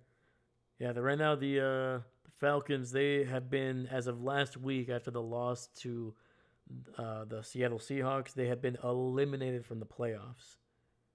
So right now all they're playing for is pride and just trying to beat their division rivals tonight. Trying to play a little spoiler for a team that is currently leading their division, but also trying to keep pace with the Carolina Panthers. You're all good. You're all good.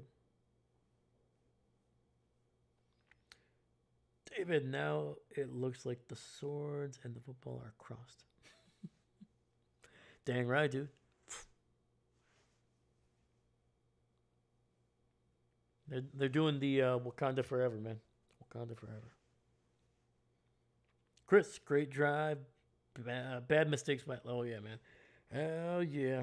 Let's see. I want to see... I mean, I know Atlanta is for sure has to have double-digit penalties at this point. So, yeah, the Buccaneers have 3 penalties.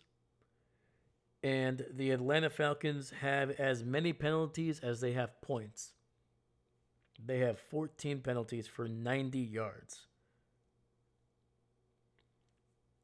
Dang, dude. By the end of this game, the Falcons might lose to the Buccaneers and the referees. Yeah, it might be Atlanta 14, the Buccaneers 20, and the referees 21.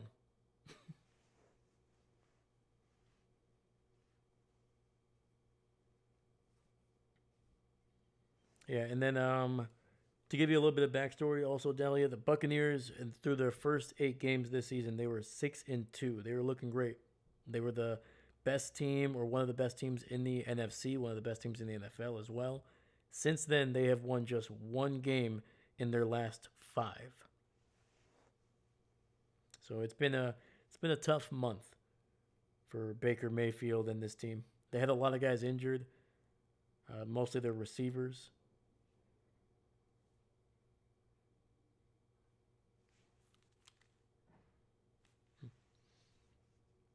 But yeah, most of them have come back now, which is good. All right, McLaughlin sending this one into that Tampa Bay air, and it goes into the end zone and touchback.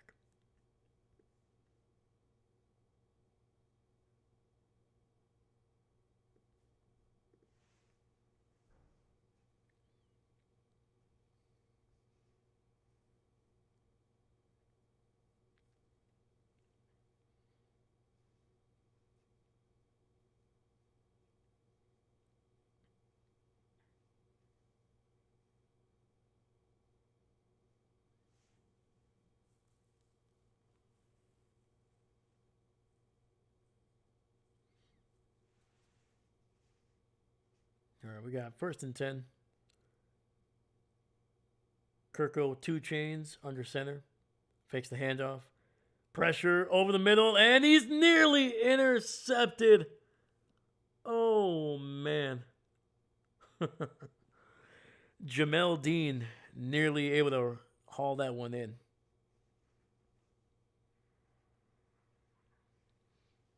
And honestly, I think we're still winning on our first turnover in this game. Yeah, no fumbles, no interceptions. Just kind of old school defense and some decent offense in this game.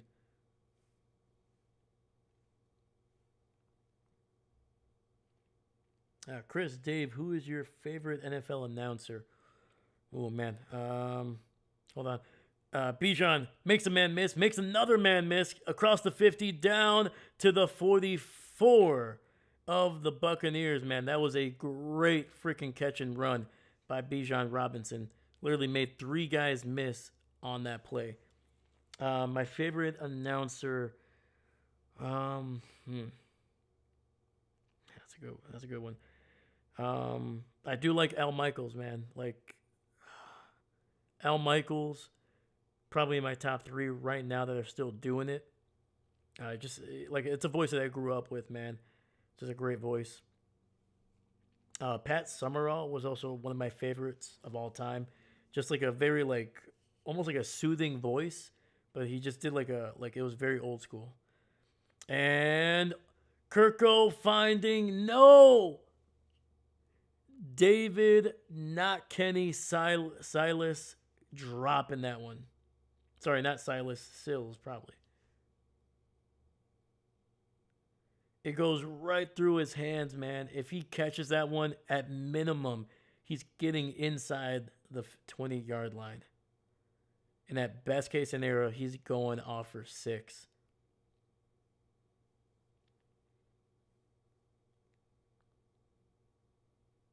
Wow, dude. David, what are you doing, man? You're giving us a bad name. Come on, man. 2nd and 10. Quick throw to the left. I think that's Mooney catching one for a first down. But yeah, man. Al Michaels, Mike Tirico, I think is really solid. I think he's one of the few guys that I think is consistently when there's like a big play and his voice kind of goes up an octave. It's still very. It's got a great sense. It's tough to describe it obviously without trying to imitate him, but like it's like it gets you excited, but he doesn't try. It's not so bolsterous that it kind of like it feels like you're like, oh, okay, relax. Yeah, I like Mike Tirico as well. Let me see here. I'm trying to think. It's a quick throw over the middle, and that picks up about a yard, maybe two. So yeah, I hope that answered your question, Chris. Sorry, man. Um, yeah. I would say L. Michaels, Mike Tirico. Those are my favorites right now when it comes to like the broadcast announcers. I like Greg Olson also. He's kind of growing on me a little bit as well.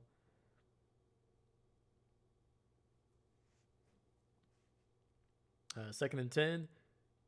Kirk dropping back. Tries to dump one away to no one in particular. We'll see if that's see if that might be intentional grounding. Oh, they're having a discussion about it.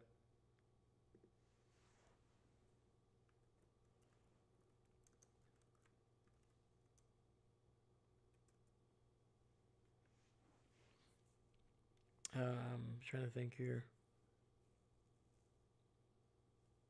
Yeah, Kirk was definitely inside the pocket. The ball was not thrown to anyone in particular, and it barely traveled past the line of scrimmage, if that.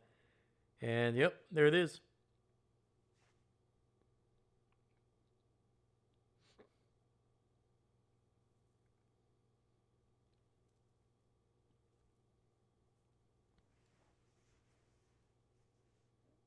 Cousins is trying to plead his case, but yeah, I mean, there's nobody within 12 to 15 yards of that ball.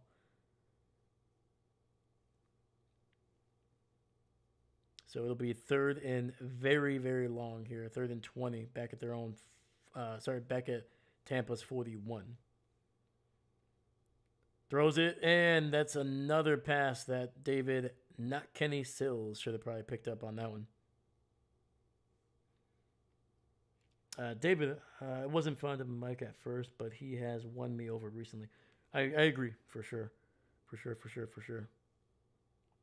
Chris, that was good. I agree with you on that 100%. I think my favorite would be Kevin Hart. Ooh.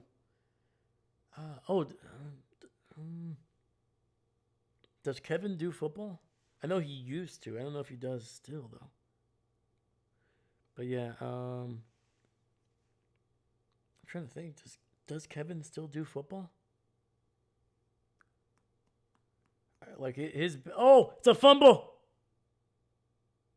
I think it's recovered by the Buccaneers though. All right, it's all good.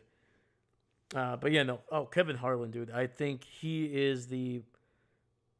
This might again. I'm obviously from different countries. It could be very different, but like for like English speaking United States, I don't think there's a better voice in sports than Kevin Harlan. I truly believe that, man. He is like the guy is just the guy is everything that you want in an announcer. I know some people don't like that he kind of like gets very excited, but I was like, dude, it's supposed to be entertaining. Like I've never watched or listened to a game that Kevin Harlan was doing and never felt like he was doing too much or taking away from the moment. Yeah, man. Kevin Harlan, yes, absolutely, man. 100%. Like to me, he's the voice of the NBA. To be honest with you, like anytime you think of the NBA, you think of obviously. I think you think of the TNT guys. You know, like Chuck, Shaq, Ernie, and Kenny. But then you also think of Kevin Harlan. Like those 4 or 5 guys to me were the NBA when I was growing up, and still are, in my opinion. Let me see here. But I 100% agree with you, Chris. I think Kevin, arguably, I think for me, is the best announcer in sports to this right now. Yes, Kevin Harlan is a baller. Awesome. Hell yeah, man. Shout out to Kevin Harlan, man. Yeah, he's been active this year. And okay. For those kicks, man. What the heck, man? Have I? To be fair, since don't really watch, like I don't listen to the broadcast anymore, just because I can't without getting the stream taken down. What the heck?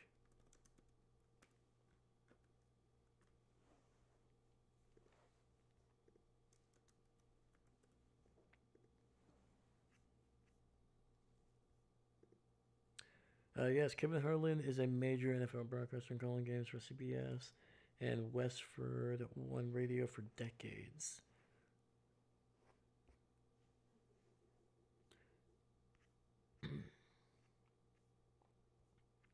Okay, so he does CBS. Who the heck is his broadcast partner then?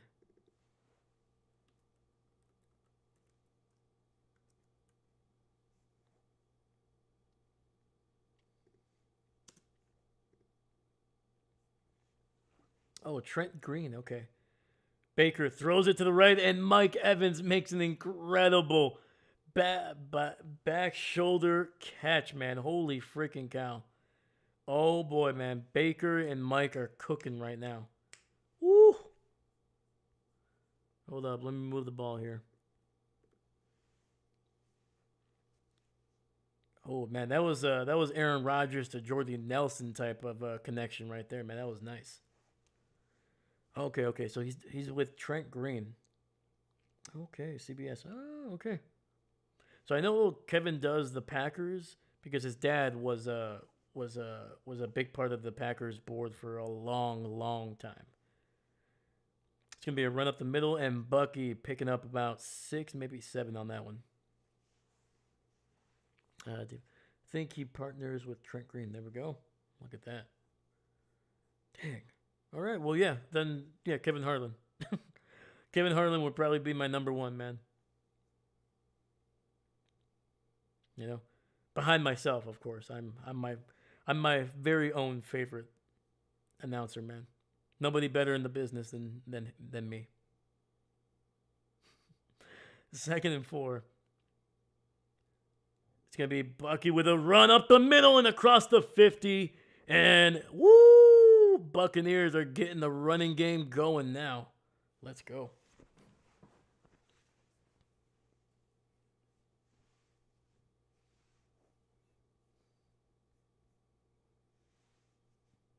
Ooh, nice pulling guard there, number 67, Gadecki.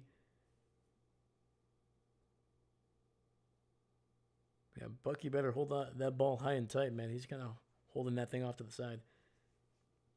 1st and 10.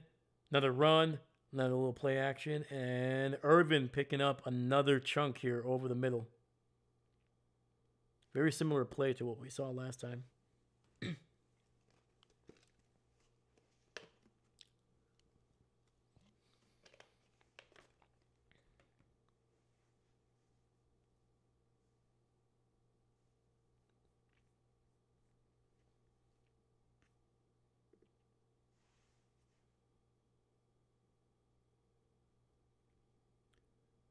Right, 2nd and 5, ball at the 43 of Atlanta. Baker under center.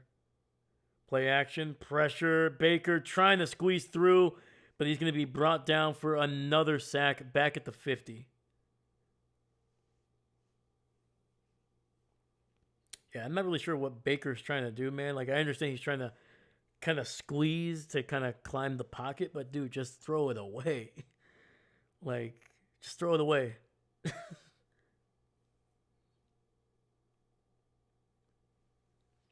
That is now 4 sacks for the Falcons. They've had 2 others be wiped away because of a penalty in the secondary, so they could easily have 6 on the night. 3rd and 12.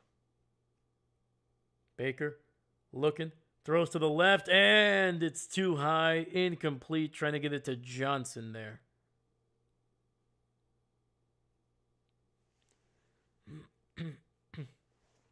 Chris, thoughts on Philip Rivers returning to the Colts? Man, it's very similar to most people, man. I'm hopeful that it works out for the Colts because I think they're a good team. Um, and on top of that, there's also a bunch of Wisconsin Badgers on that team, so I'm hoping they find some success. But it'll be interesting, man, because it's been 5 years. It'd be one thing if, like, it'd be one thing if he was gone for a year or two.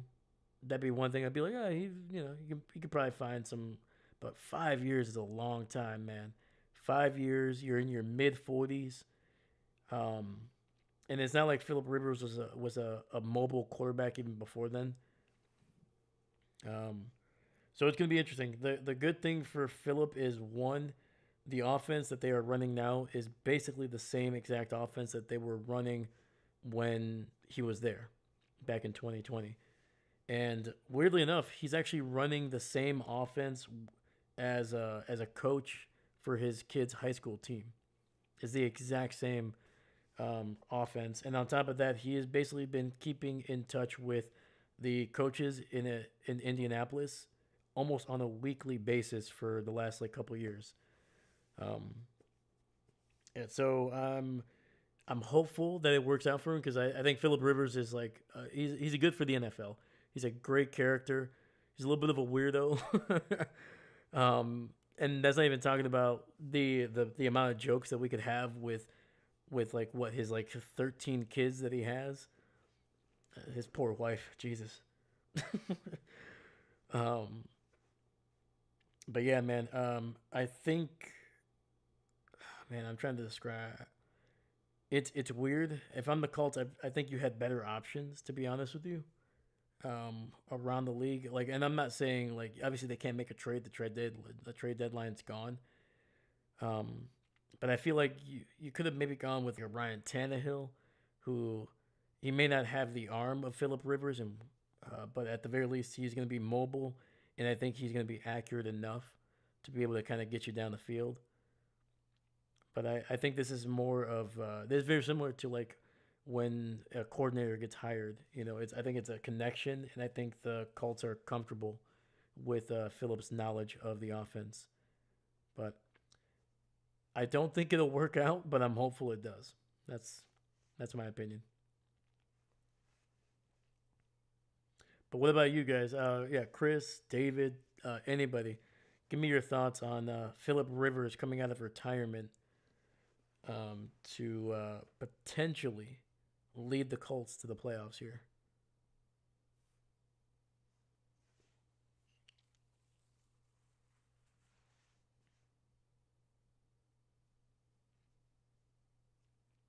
All right, we got 1st and 10 here. Kirk hands it off to Bijan, and he will be wrapped up after a gain of 2.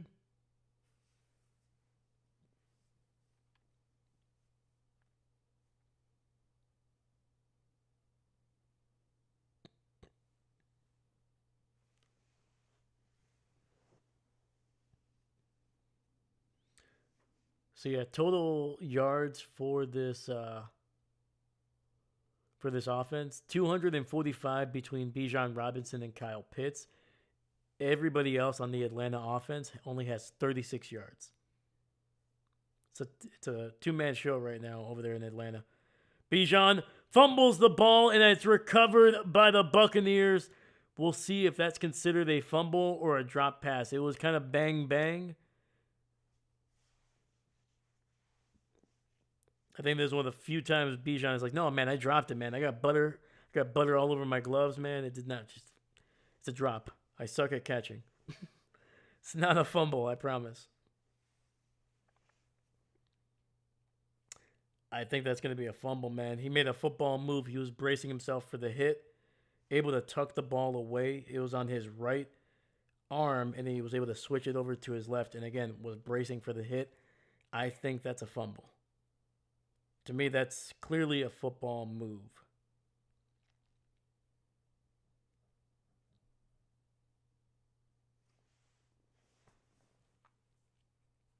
The decision left me so confused.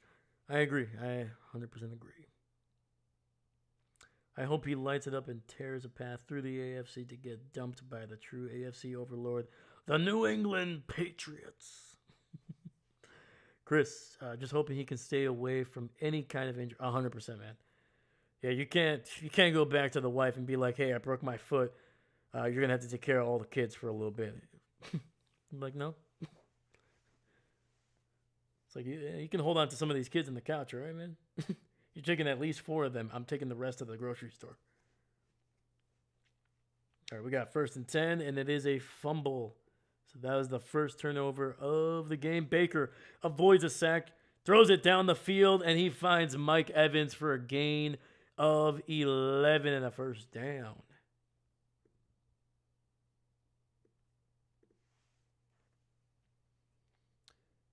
Mike is a little slow to get up.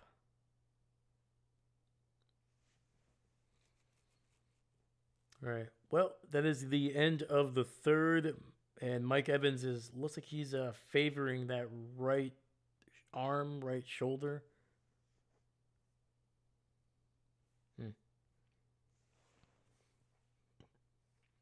David, sorry, that looks like a fumble. 100%, 100%. Seastrom, wow, great job by Baker. I know, man, dude. Baker is he can be a little slippery, man. High knees, man. Gotta keep him up.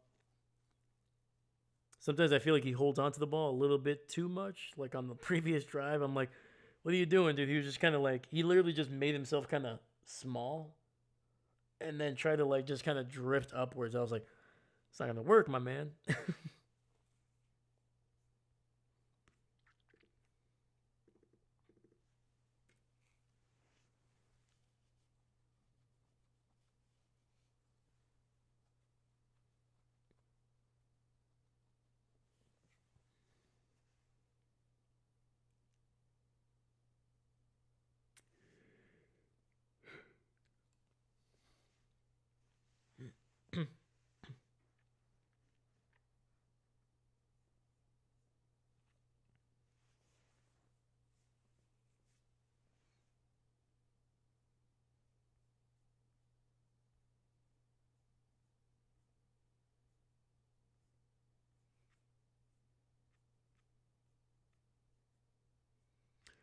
All right, Seastrom, man, who do you have tonight, my man? Give me your pick.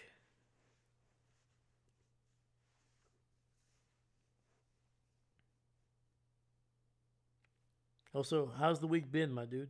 How's the week been? Okay, so far I've heard Rivers might not be starting this weekend. If he does start a game after this week, want to stream that one? Oh man, let me see here. What do the Chargers? Let's see here. Howdy, David and Bucks. All right, man. We got a lot of Buccaneers. Got a lot of people picking the Buccaneers. Nobody's picking the Falcons. But that's fair. Oh, Seastrom, you already told me, man. I'm so sorry. Sheesh.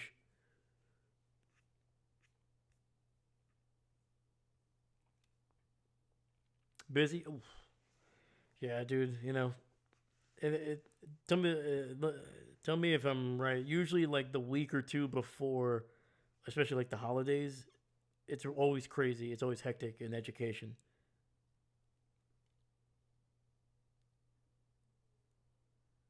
Oh, that might have no. That was gonna be that's incomplete.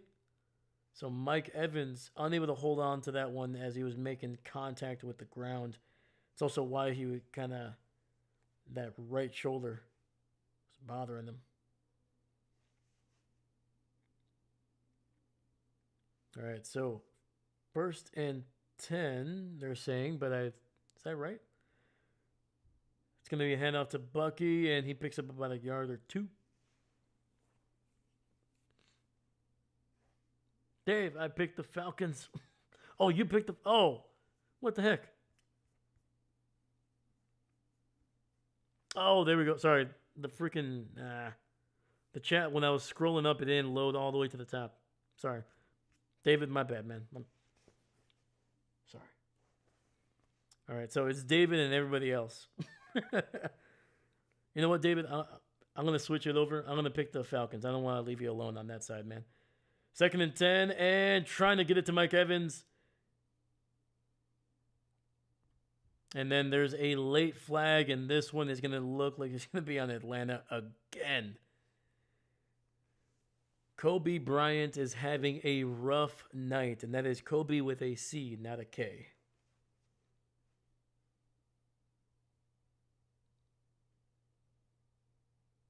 Even though this Kobe is also wearing 24.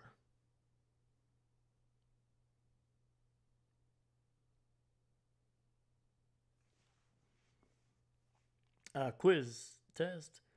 Last minute grades getting turned in right before midterms. Now, I'm so sorry, my man, but we appreciate you, man. Trust me, I got family in education, and it's tough, man. It's gonna be a run up the middle here, and first and goal from the 5, picks up about 2, down to the 3, and Sean Tucker with the carry there. Yeah, do quizzes, tests. Oh man, like growing up as a kid, man, I was like, man, there's always so much to do. I can only imagine being like I'm just doing like maybe 2 or 3 tests, maybe 4 or 5, whatever. Like that's me studying whatever. I can only imagine an educator or a teacher is like trying to grade anywhere between 30 to like maybe like 100 plus tests throughout that week. And Baker throws, and it's a touchdown. Chris Godwin with a nice catch in the end zone. Let's freaking go. And the Buccaneers starting to separate themselves here. All right, we'll see if they go for 2 here. If they kick the extra point, they're up by 17, 3 possessions. But if they want to go for 2, it can be an even...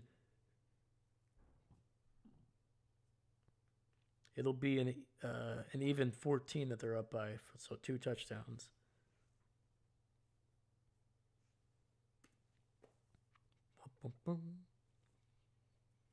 And David Sweet, it's the Davids versus the world.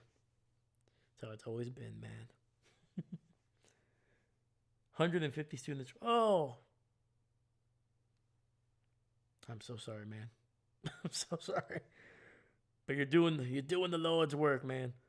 And finds Chris Godwin again in the back of the end zone. Basically the same play, man. The coverage was a little bit better on this one, but still not good enough to keep Godwin from catching that one. And the Buccaneers able to turn that fumble recovery into 8 points and a 14-point lead. We got 13:34 left in the game.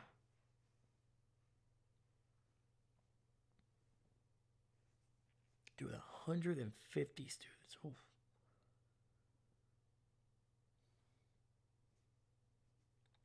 After going 6-8 last week, I'm happy. Picking the Bucks seems to be working out so far. Let's go, my man. Let's go.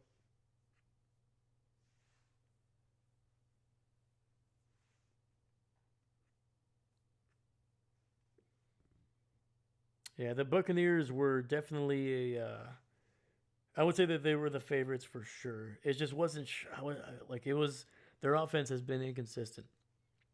But I think as if because they've gotten healthier, they're getting Tristan Wirfs back tonight. Obviously, they're arguably their best offensive lineman. Then you get Chris Godwin, you got Mike Evans. I think even McMillan was also out last week as well. So. Yeah, that's 3 out of your top 4 receiving targets, they're back. And that should also help Emeka Egbuka get open a little bit. He's been getting a lot of coverage kind of shaded his way when Chris and Mike were gone for a bit. So yeah, man, it's gonna be interesting what this Tampa Bay team looks like down the stretch, man. They had a rough November.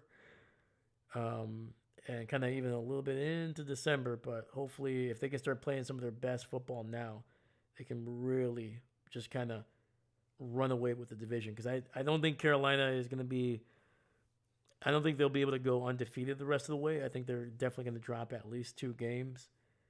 But if the Buccaneers, man, if they can get back on track to kind of what they were doing early in the season when they were 6-2, I think they'll be very I think they'll be able to run away with this division in the last month here.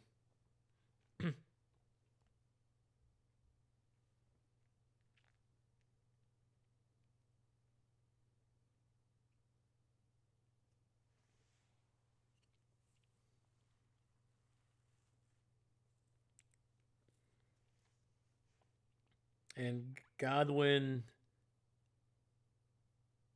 giving it to looks like 3 brothers in the stands, and all 3 of them are fighting for the ball. One of them saying he gave it to me, and he's like, no, I gave it to me. Oh man, those kids are going to be fighting over that ball for the next couple months there.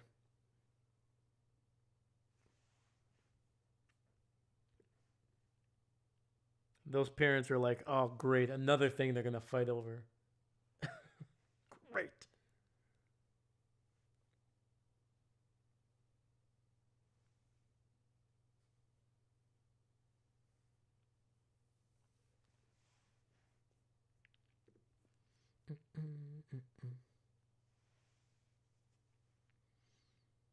All right, we got 1st and 10 here for the Falcons.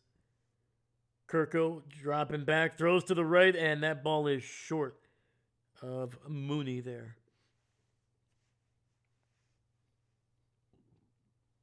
Yeah, it looks like him and Mooney are not on the same page, man. That is the second time where Kirk just kind of short armed that throw a little bit.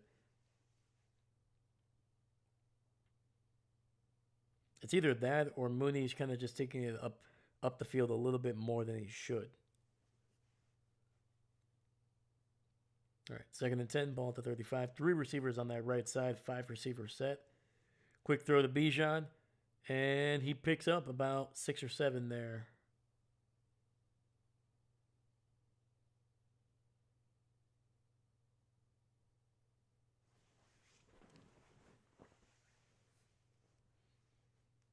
Yeah, Atlanta has to get something going here offensively, man, because otherwise it is going to be a rough 4th quarter. 3rd and 3. Kirk in the shotgun. Throws it, and he gets Robinson picking up 5 yards there. Picks up a 1st down.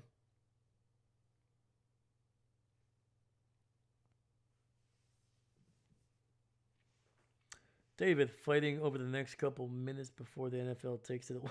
Yeah. Then the NFL is going to send somebody there and be like, don't worry, I'll take care of this. Give me that. Get out of here. You can have a free soda. We'll give you coupons.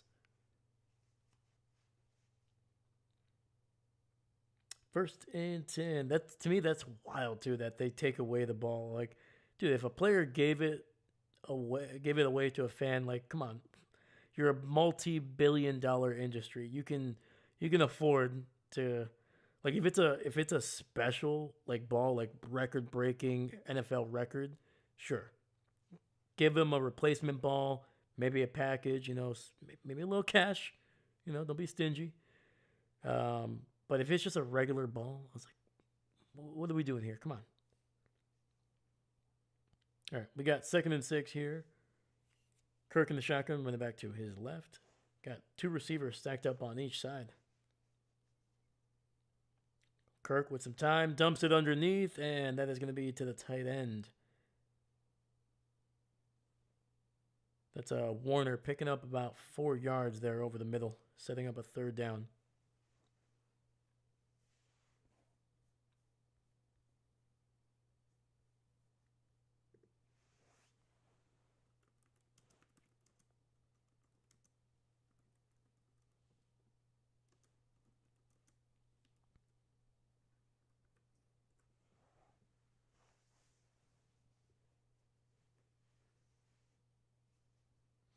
So we got 3rd and 2.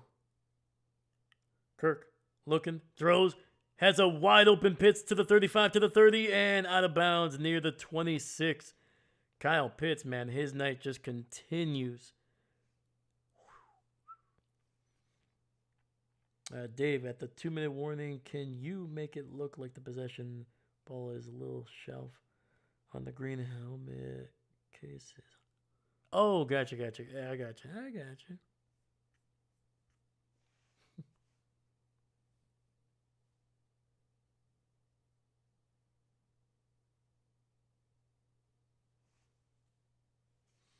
So 1st and 10, ball to 26. Kirk looking, throws it down the field after a nice little pump fake, gets it out to David, not Kenny Sills, able to get it down to the 6, a gain of 20.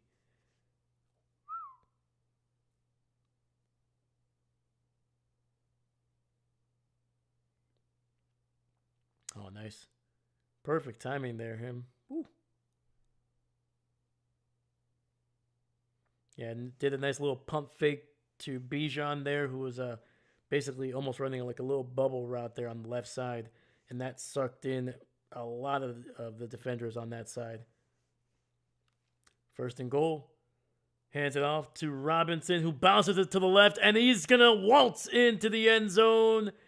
Touchdown, Atlanta.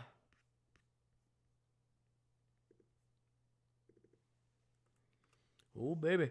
We got ourselves a game.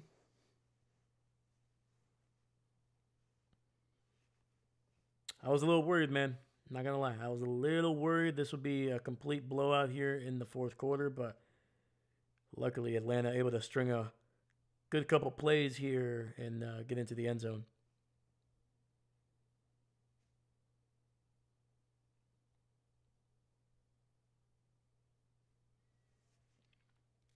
And weirdly enough, Atlanta is going to go for 2. Instead of just kicking the extra point and being down by 7. Kirk looking, lofts one up, and that one is incomplete. Cousins not happy with Kyle Pitts.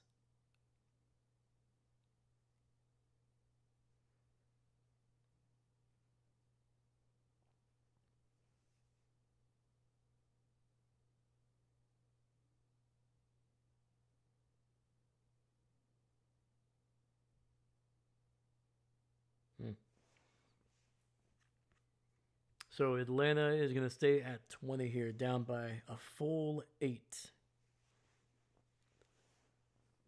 Haha, what a dumb decision. Yeah, I'm not really sure.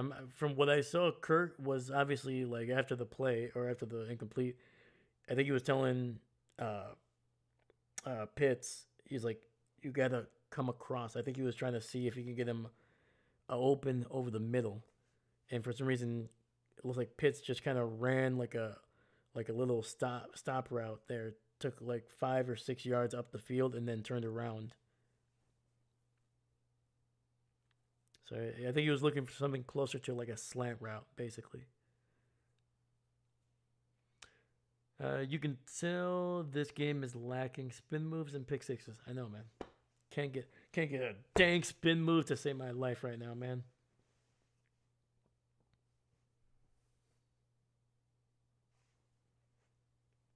I don't know, man. I don't think this game is gonna be able to get a good grade. Yeah, I think they'll be lucky if they can get like a C plus.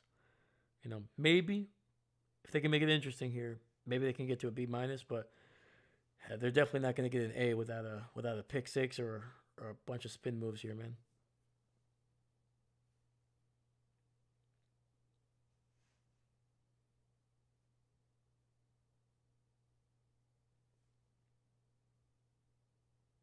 Also, we might need to consult Seastrom here, man. The man is an educator. I think he might need to be involved in the grading system. Just saying. I'll let that be David's decision. I don't want to push anybody, but I'm just saying. Just saying.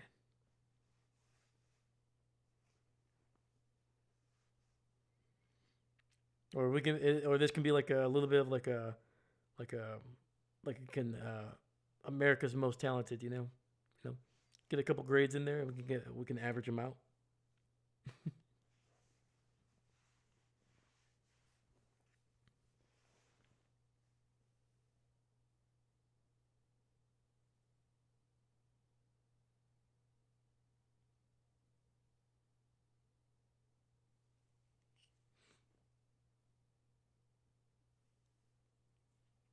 Seastrom.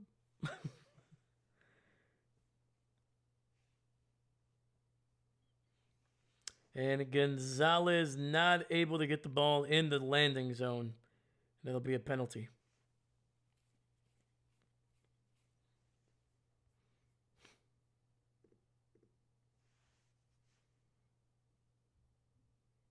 Ooh. That was just a weird little swip kick there.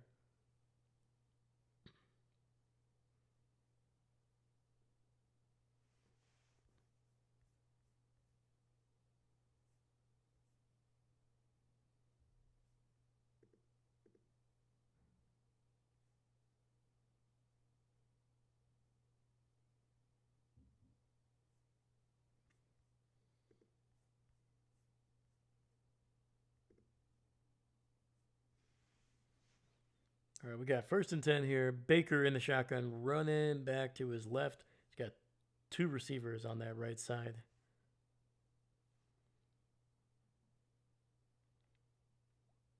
And he's going to dump it underneath, and that'll pick up about 6 yards there. Rashad White with a decent catch and run. Chris, 17 penalties is crazy. 100%, dude. 100%. That is some really bad discipline. There's for sure 1 or 2 that I in my opinion, that are like, I was like, come on, man. Just like the one on Matthews, that was a false start. I mean, he might have flinched less than half a second before the ball snapped. It's like, the guy's been in the league for almost 15 years. I think you let him have that one. And Baker avoids a sack, throws it over the middle, and Emeka Egbuka with a catch. But we do have a flag in the secondary.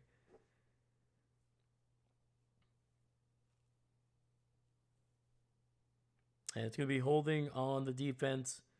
It'll be declined. That would have been another penalty on Atlanta, but because of the play resulted in a 1st down catch, they'll decline. David, the penalties are almost old enough to vote. Woo! Get him. Get him.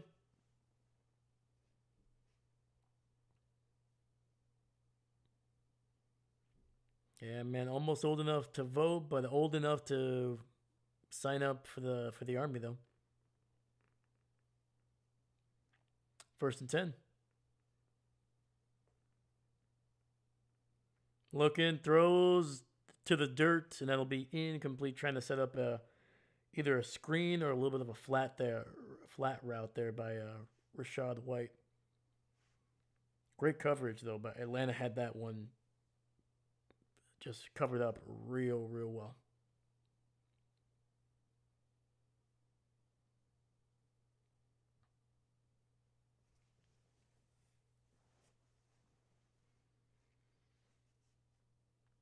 All right, 2nd and 10. Baker in the shotgun, running back to his left. Single receiver on that right side. Throws, and he's intercepted. Oh, baby Baker. The bake shop is open, and he is handing out some turnovers now, man. And that is D. Alford with a great interception. Baker just underthrowing that one, dude. Giving him a chance to be able to just get up there and snatch it. Ooh, that was actually a pretty good one, man. Alford, he was covering the player in the slot, which I think was Godwin. And then he let him go and just slid underneath that route. Yeah, just kind of peeled off of that and able to undercut the route there. Damn. All right, man. Falcons fumbled the ball. Now the Tampa Bay Buccaneers return the favor with an interception here. 1st and 10. Ball at their own 33.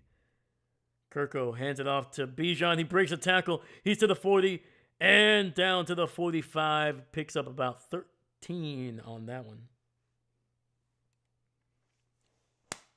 Boom. It's correct.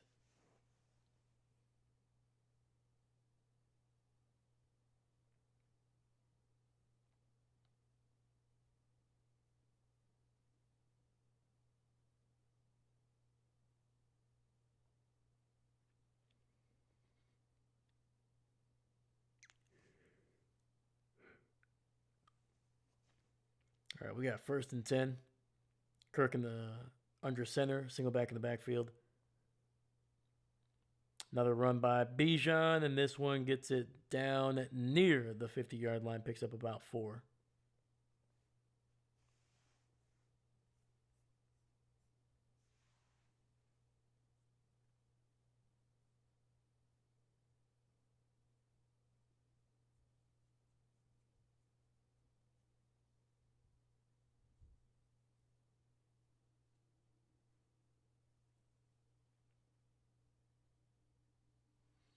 Second and 7. 5 receivers set. 3 to the right. Throws to the left, and that's not going to be completed.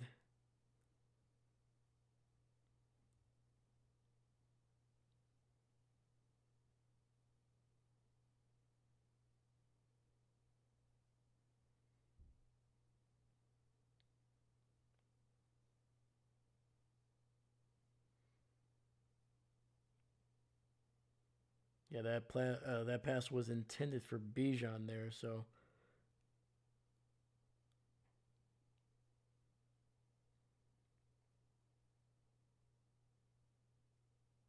All right, 3rd and 7, single receiver to the left. Pressured by Tampa Bay, and he finds his tight end, Kyle Pitts, picking up a big chunk over the middle. Just soaring into the air to snatch that one. Woo! Kirk able to get that one out just in time.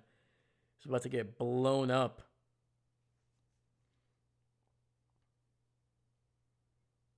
All right, Pitts, I think you got him down to the 41 of Tampa Bay.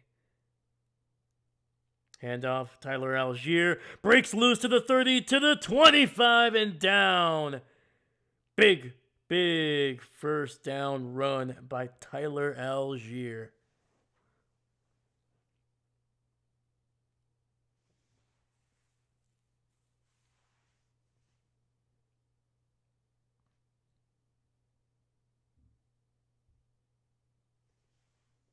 Ooh, look at the high knees on Algier's run, dude. Let's go. It's like a miniature version of King Henry running through that defense.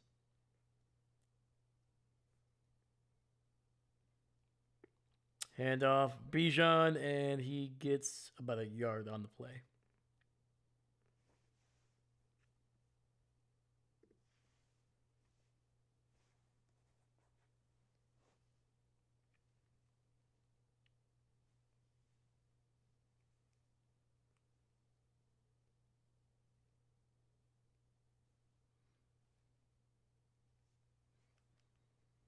All right, we got 2nd and 10.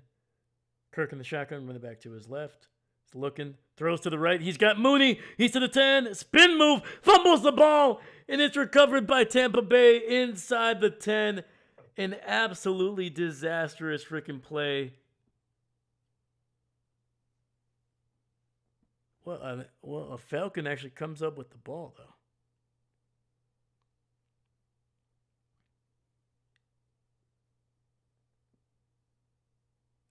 Okay.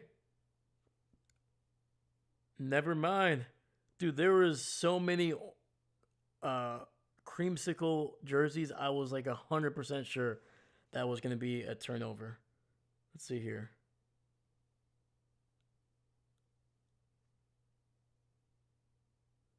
So it was Nuzell, the offensive lineman for Atlanta, who came out of the pile with the ball. And right now, it's 1st and goal for Atlanta. Ball at the 10. Holy freaking cow. Ball is snapped. Throws it in the end zone and just outside the outstretched hands of David. Not Kenny Sills. How did Tampa not recover? I think there's so many people that just kind of jumped on that ball. That thing just squirted out. That's the only explanation. The only explanation. Wow. All right. 2nd and goal. Kirk in the shotgun, running back to his right. Butterfingers. And Bijan up the middle, and play is blown dead. Flag on the Falcons. Do the referees have money on the line here? What's going on?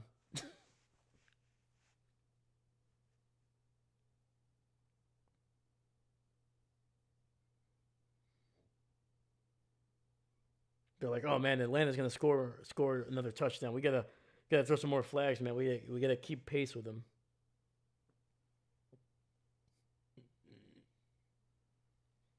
18 penalties. It's the first team since 2019 to have 18 penalties in a single game. Kirk looks, throws to the left, and it's going to be caught. And that's Warner picking up a decent chunk there, getting it inside the 10.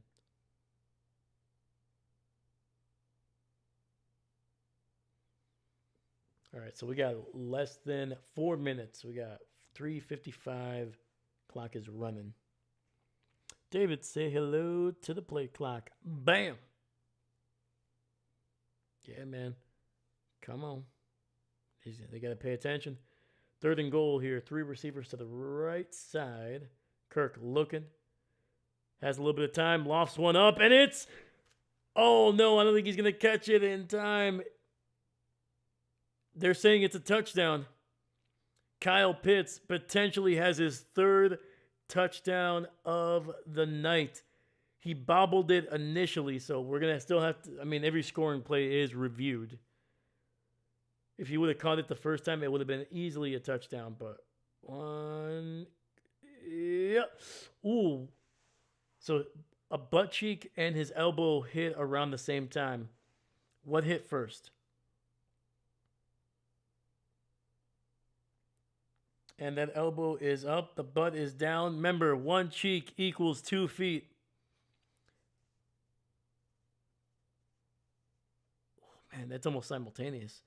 I don't know if there's going to be enough to overturn the call on the field.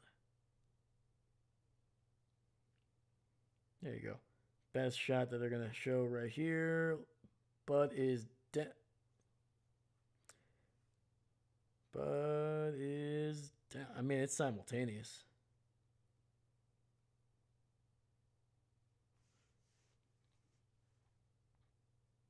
Dave of Wisconsin, Badgers fan. Is he? Yes, sir. Even though we're terrible. Even though we are terrible.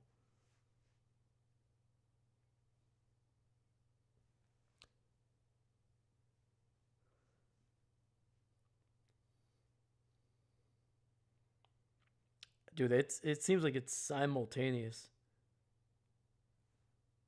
Big butt helps here. Yep. So you always gotta do your squats. You gotta do your butt exercises. You know, you gotta give yourself those extra.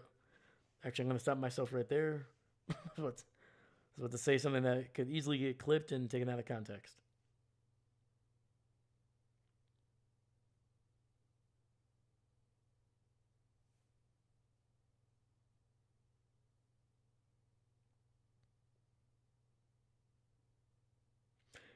And it stands as called. It was not confirmed. There just wasn't enough evidence to overturn it, man. So 3 touchdowns for Kyle Pitts. He came into this game with 1 in the first 13 games of the season. Now the question is, should Atlanta have gone for it for 2? Because now you could have easily just kicked a field goal before and kicked a field goal now to tie it up. Now you have to go for 2. All right, 2-point try. 3:34. Pressure, and it's incomplete in Atlanta.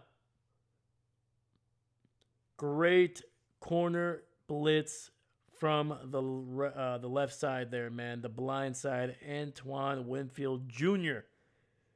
doing what his dad taught him how to do, man, and that is make plays on the field.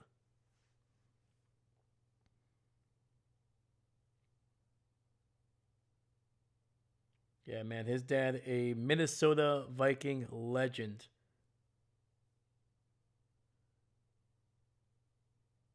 And funny enough, Kirk Cousins, one of the best Vikings quarterbacks of the last 20 years.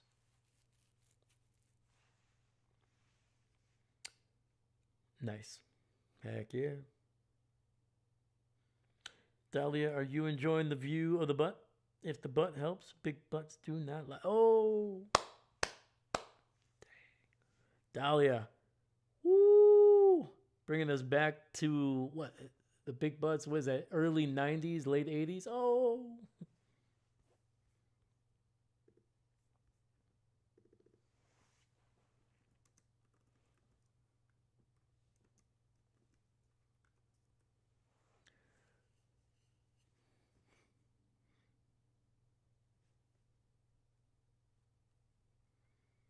Let me see here. 1992, Sir Mix-a-Lot. Let's go. Shout out to Sir Mix-a-Lot, man.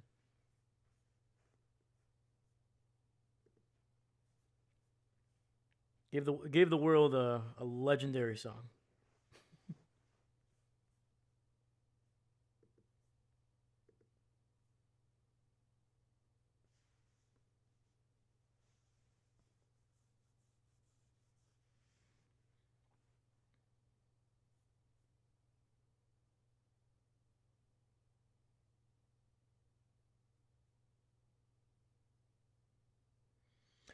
Yeah, I wasn't really sure why they were going for two initially. When they made it 20-28, like sure, if you get them, great. You don't need to score any more points and stuff like it. But it's just like, just kick the field goal, dog. Kick the field goal, then you don't have to go for two. Or if you do go for two, when you make it 27-28, then you're going for not a tie, but going for a win. And I can understand that. But why would you? Yeah. So apparently the Browns did this last week, and it ended up costing them as well. But I don't know, man. Oh my god, that song is older than the Jurassic Park movie. Wah, wah, wah, wah, wah, wah, wah, wah, wah, wah, wah. Imagine, imagine that song to I like big butts. I like big butts and I cannot lie. Wah wah wah wah. That's what Alan Grant was looking at when he took it when he was coming up from the Jeep. It wasn't a Bronchiosaurus, it was just a big butt. Oh man. Somebody had to have cut that, made that edit before. Had to have. All right, we got 3:29 left in this game. The Buccaneers are up by two because of the dumb decisions by the Atlanta Falcons. All they need to do is keep the ball for these 3:29.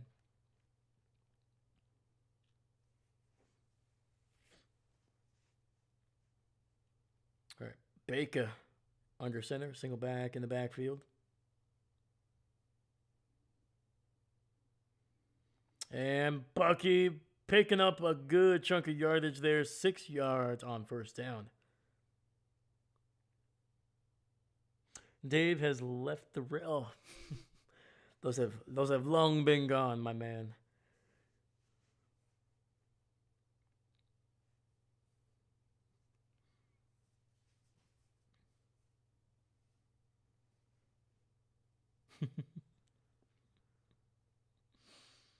But can you picture that in your head though? That's hilarious. Sorry, childish. I know. Sorry. All right, 2nd and 4. Handoff and ooh, nice play there by was that Bates? Bates coming off the edge and bringing down Bucky for just a gain of 2.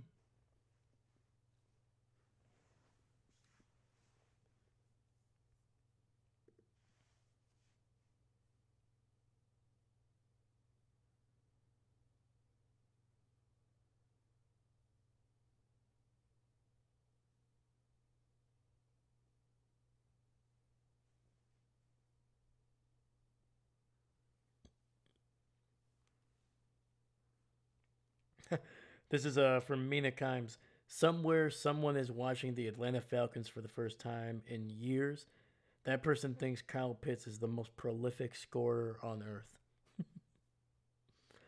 Yeah, he's Kyle with 3 touchdowns tonight. Has once again 1 touchdown this season. He has 3 times as many in this game alone. And also, this season with this run today has 4 touchdowns on the season. That is ties a career high for him.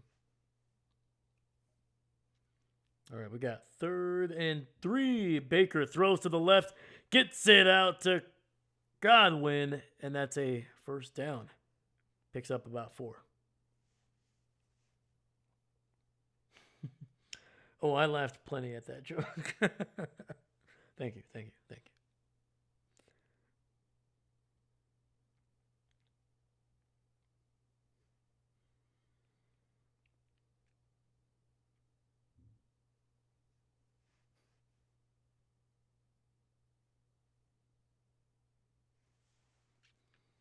All right, so Atlanta used. Oh man, I've been late on these timeouts, man. Holy cow!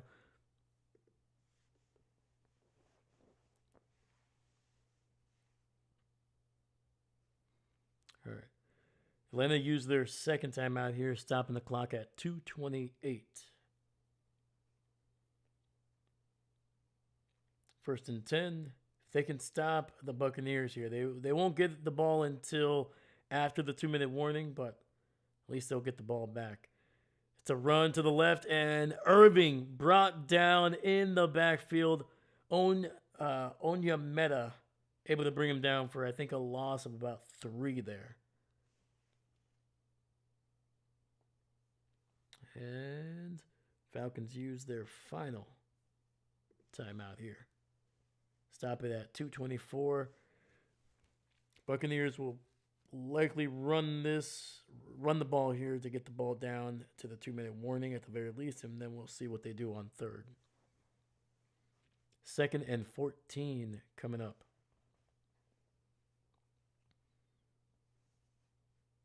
I'm assuming this has to be a short route or something that they know is going to be one of their best plays here. Condensed formation. Baker in the shotgun, running back to his left. Pressure. Throws it over the middle and in and out of the hands of Mika Ibuka, who was running a shallow cross there towards the left sideline.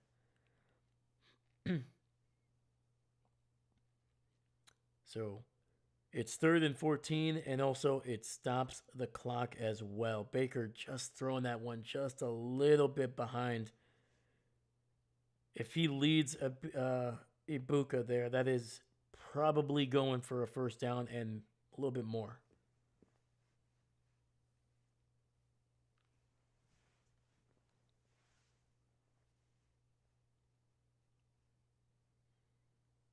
Dude, if the Buccaneers lose tonight, man, that'll be wild.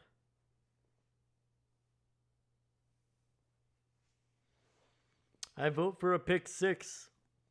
Me too. Just throw it in there. Throw a little chaos into it.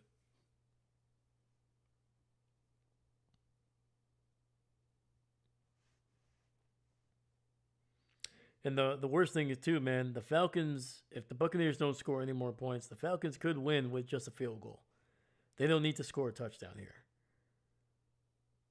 And that's one of the worst ways to lose, man. One of the worst. All right, 3rd and 14. Baker in the shotgun. Dropping back, pressure, and he go. Oh, no. Almost got loose. Gets brought down for a sack. Smartly just kept the ball. That way the clock at least keeps running down to the 2-minute warning. At least you shave off like 16 seconds. But the Atlanta defense, man, able to get to Baker for, I think, the 5th time tonight. Again, they also had 2 other sacks wiped away because of a defensive penalty, so they could have easily been, 7 sacks tonight, man. Holy cow.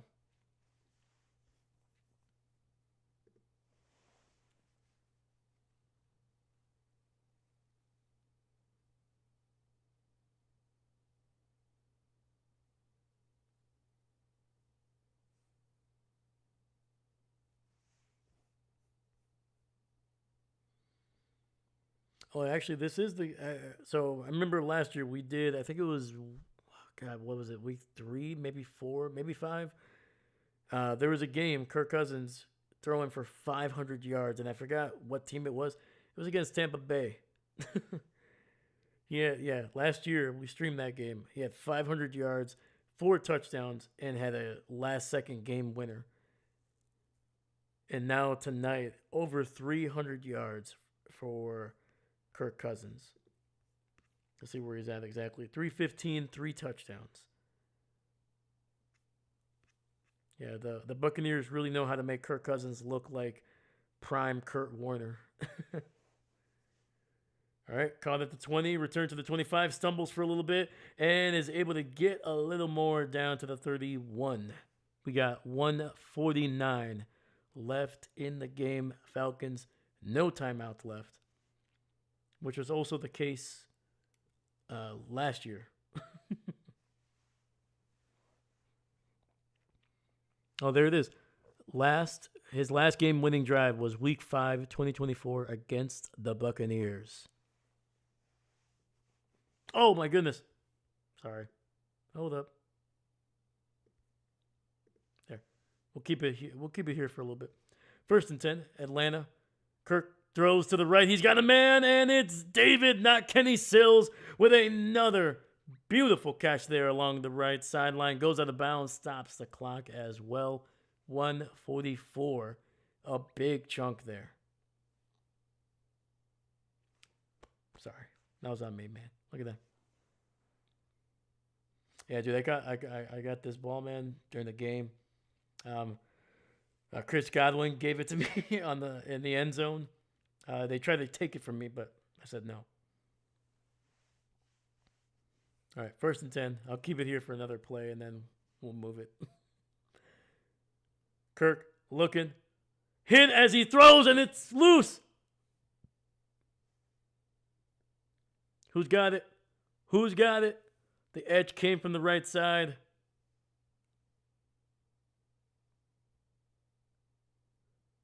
Right now, the Buccaneers player has it coming up.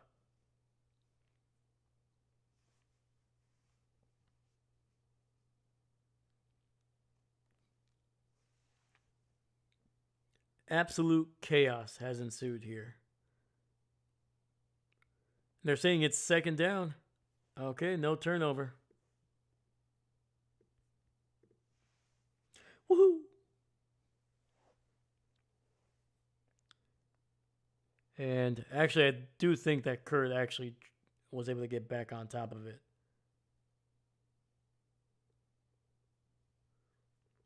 All right, 2nd and 18, 1:31 on the clock. The clock is running. Kurt looking, rips it to the left, and that's going to be incomplete. Trying to get it to Darnell Mooney. There is a flag. And that's actually going to be on the Falcons. Again, Matthews for holding.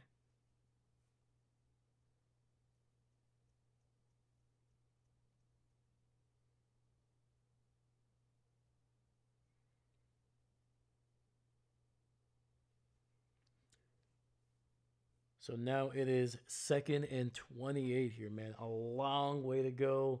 The Falcons approaching 20 penalties in this game.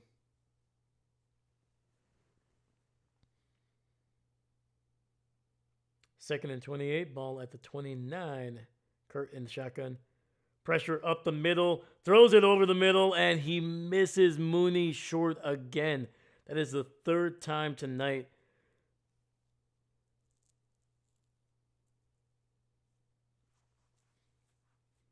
All right, well, they're going to have two cracks at trying to get 28 yards here.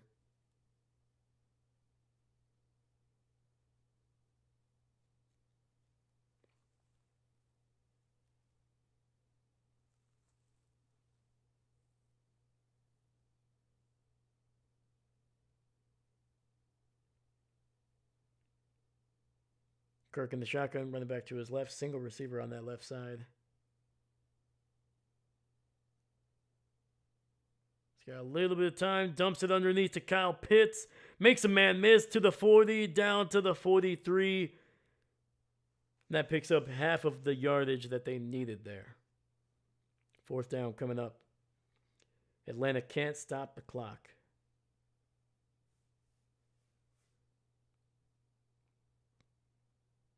.55 seconds left. Clock is running. All right, this is the game. If they don't get it, it's over. Has time, throws it. He's got a man. Oh, my God. Did he hold on to it? Did he hold on to it? David, not Kenny Sills, potentially has made an incredible catch down to the 36. Spiked the ball. 29 seconds left.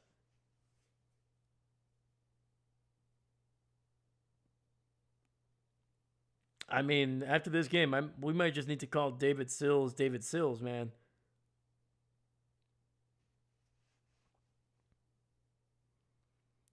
We do have a flag. Are the refs just going to try to make it an even 20 on Atlanta?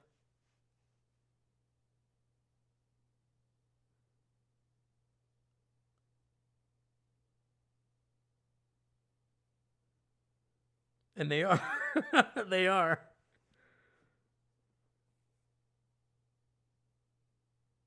So Atlanta got called with too many men on the field and then offsides on the same player.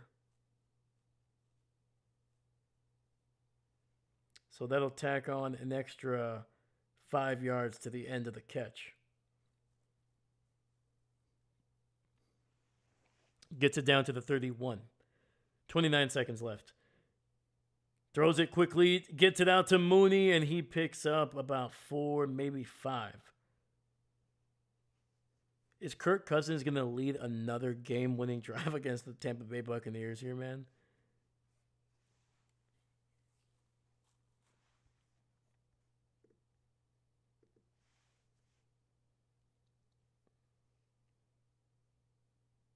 Holy freaking cow, man. All right. Falcons don't need to pick up much yardage. This would be a 43-yarder. Kind of hand it off to Robinson, and he's going to get it down to the line. Clock is running. 15, 14, 13, 12, 11, 10, 9. They're going to take their time here. They're going to wind it all the way down. 4 seconds left.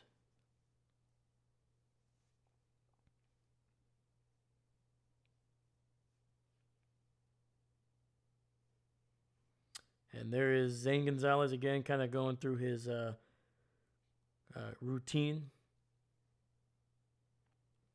I think we learned this about him last year during a major kick in the playoffs. The guy has OCD, so he kind of brushes his hair, puts his helmet a little bit, and takes it off, does the same thing. But here it is, man. A 43-yard game-winning field goal, and the Buccaneers take a timeout here, trying to disrupt a little bit of the timing here. That's their second. The hair fixing by Gonzalez always gets me. Yeah, man, it's he has like major OCD. That was a big thing, and they talked about him. He's like, "Is that a routine?" He's like, "No, it's just a tick." He's like, "I can't fix it." He's like, "It's not that." He's like, "This is not what I like to do, but it's just like that's just what I do."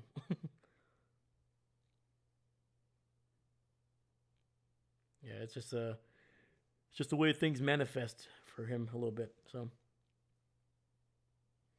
all right. David Evans is not. Oh, absolutely not, man. Absolutely not. They were up by 14 in the fourth quarter. All right.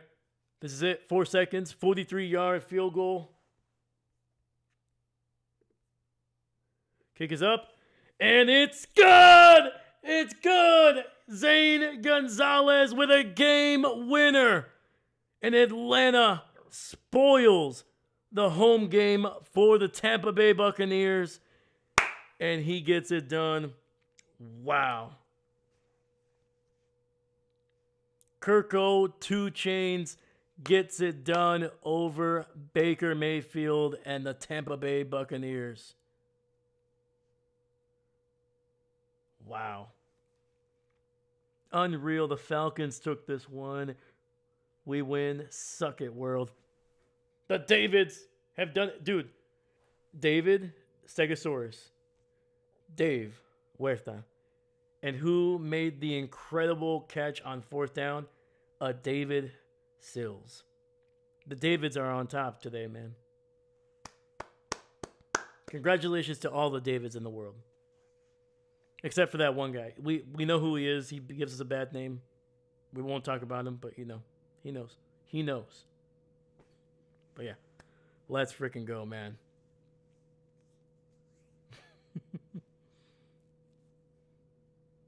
We're not getting another 8-9 NFC winner, are we?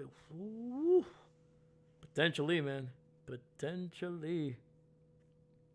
All right, let's put the finishing touches on this.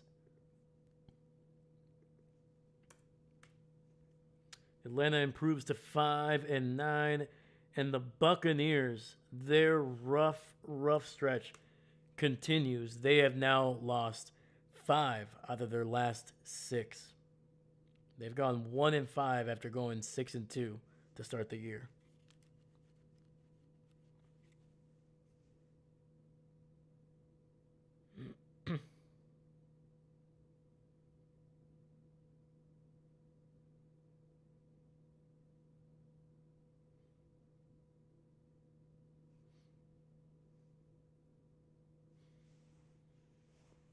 All right, Dahlia, yes, let's go. Chris, over 100 yards of penalties, and they still snag the win. Heck yeah, man. They couldn't see the Falcons tonight, man. They didn't just beat the Buccaneers, man. They beat the refs as well. The refs were right behind them, man. The refs finished third, man. They threw, 24 flags in this game? Buccaneers scored 28, and the Falcons scored 29, man. Yeah, let me see. 23 total penalties, 19 on the Falcons, 4 on the Buccaneers. Atlanta with 125 yards of penalties. Jesus. They had more penalty yards than they had rushing yards. And they ran pretty well. Damn. If not 8-9, then certainly 9-8 is a much stronger possibility, for sure. Yeah, like I don't see Carolina winning double digits. Like, no offense to them, I think they're a solid team. I think they're playing significantly better, or at least more consistently this season than they have in the years past. But I don't see them as a double digit win team.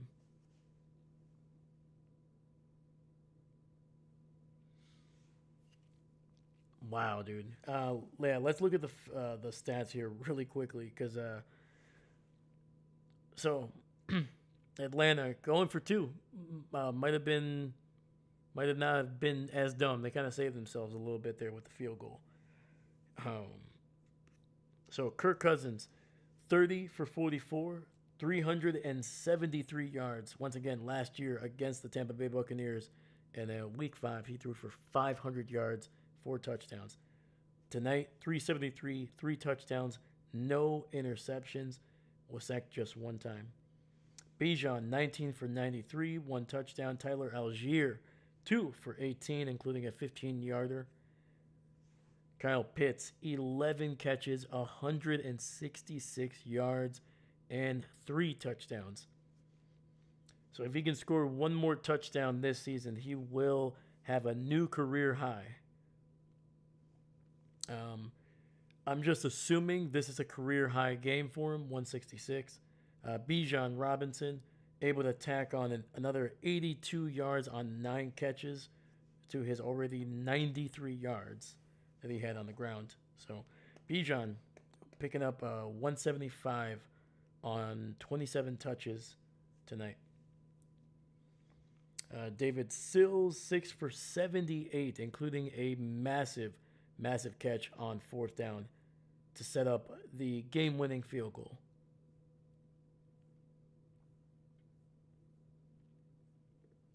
Baker Mayfield finishes 19 of 34, 277, 2 touchdowns, and 1 back-breaking interception when they were up by 8 with a chance to extend their lead to 2 possessions. Instead, he gave the Atlanta Falcons a chance to kind of cut this lead down a little bit more before kicking the game-winning field goal. Bucky Irvin, 16 for 60. Rashad White, 1 for 20. Mike Evans, 6 for 132 yards. Amika Ibuka, 4 for 64. Jalen McMillan, 2 for 38. And Chris Godwin, 4 for 20, but he did score the touchdown as well as the 2-point conversion. Baker was sacked 5 times in this game.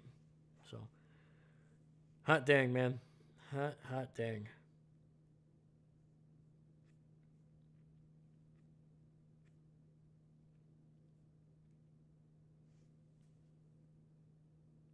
Yeah, Kyle Pitts was also massive on that drive as well. Able to make a man miss on 3rd and 28, picked up literally half of the yardage that they needed. And then, obviously, David Sills with a great catch along the right sideline. A couple plays later, Zane Gonzalez doing his OCD routine, combing the hair, putting on the helmet, taking it off, combing the hair, putting it back on, and then just drilling a 43-yard game-winning field goal to give the Falcons a 29-28 victory over their division rival, the Tampa Bay Buccaneers. That drops the Buccaneers to 7-7. They will have to watch what the Carolina Panthers do this Sunday. If the Carolina Panthers win, they will take the lead in the division with a matchup between these two teams, the Buccaneers and the Carolina Panthers, on the docket next week. So, holy cow. Dahlia, good night, everybody. Underdogs for the win. Let's go. Good night, Dahlia. Have a good one. Thank you for popping in here. Thank you for staying up late. I appreciate you. But yeah, man. That's going to be it, man. I think that's all I got, man. That's all I got for tonight, man. The game, the score speaks for itself. It was entertaining. I'm glad it wasn't a blowout. It feels like this has been one of the few Thursday night games in the last couple of weeks that have really, really felt like a true competitive game all the way down to the end. So I'm happy for that. So let me give a couple shout outs before people head out. So shout out to Dahlia, obviously. Thank you. Shout out to Captain Mickey Mouse. Was in here early and for most of the first half, man. I appreciate you. Thank you. Shout out to David Stegosaurus. Always in here, man. I appreciate you. Hopefully the doggo's doing well. Shout out to Seastrom. Always in here, man. I appreciate you, man. Good luck with the Aggies, man. I think, when do they play next? It's not for another couple weeks, right? It's like sometime in January when the playoffs start. Shout out to Chris Lasso. Appreciate you, buddy. Hopefully the Dolphins can get you a win this week, man. They're looking good. So hopefully they can keep it rolling. And I think that is it, right? I'm not missing anybody. All right, there we go. Perfect. All right, guys. Thank you so much, man. This is it for Thursday. I will catch you guys to Sunday for 3 games there. It's gonna be Buffalo, then it's gonna be the Packers, and then finally we're gonna be doing Sunday night, and obviously we're gonna finish off with Monday night, man. Dolphins and Steelers are how we're gonna finish off the week, so that should be a good game. So thank you so much, guys. Have a great night and have a great weekend. I'll catch you guys in a little bit. Once again, my name is Dave, and I'm not a coach. Thank you.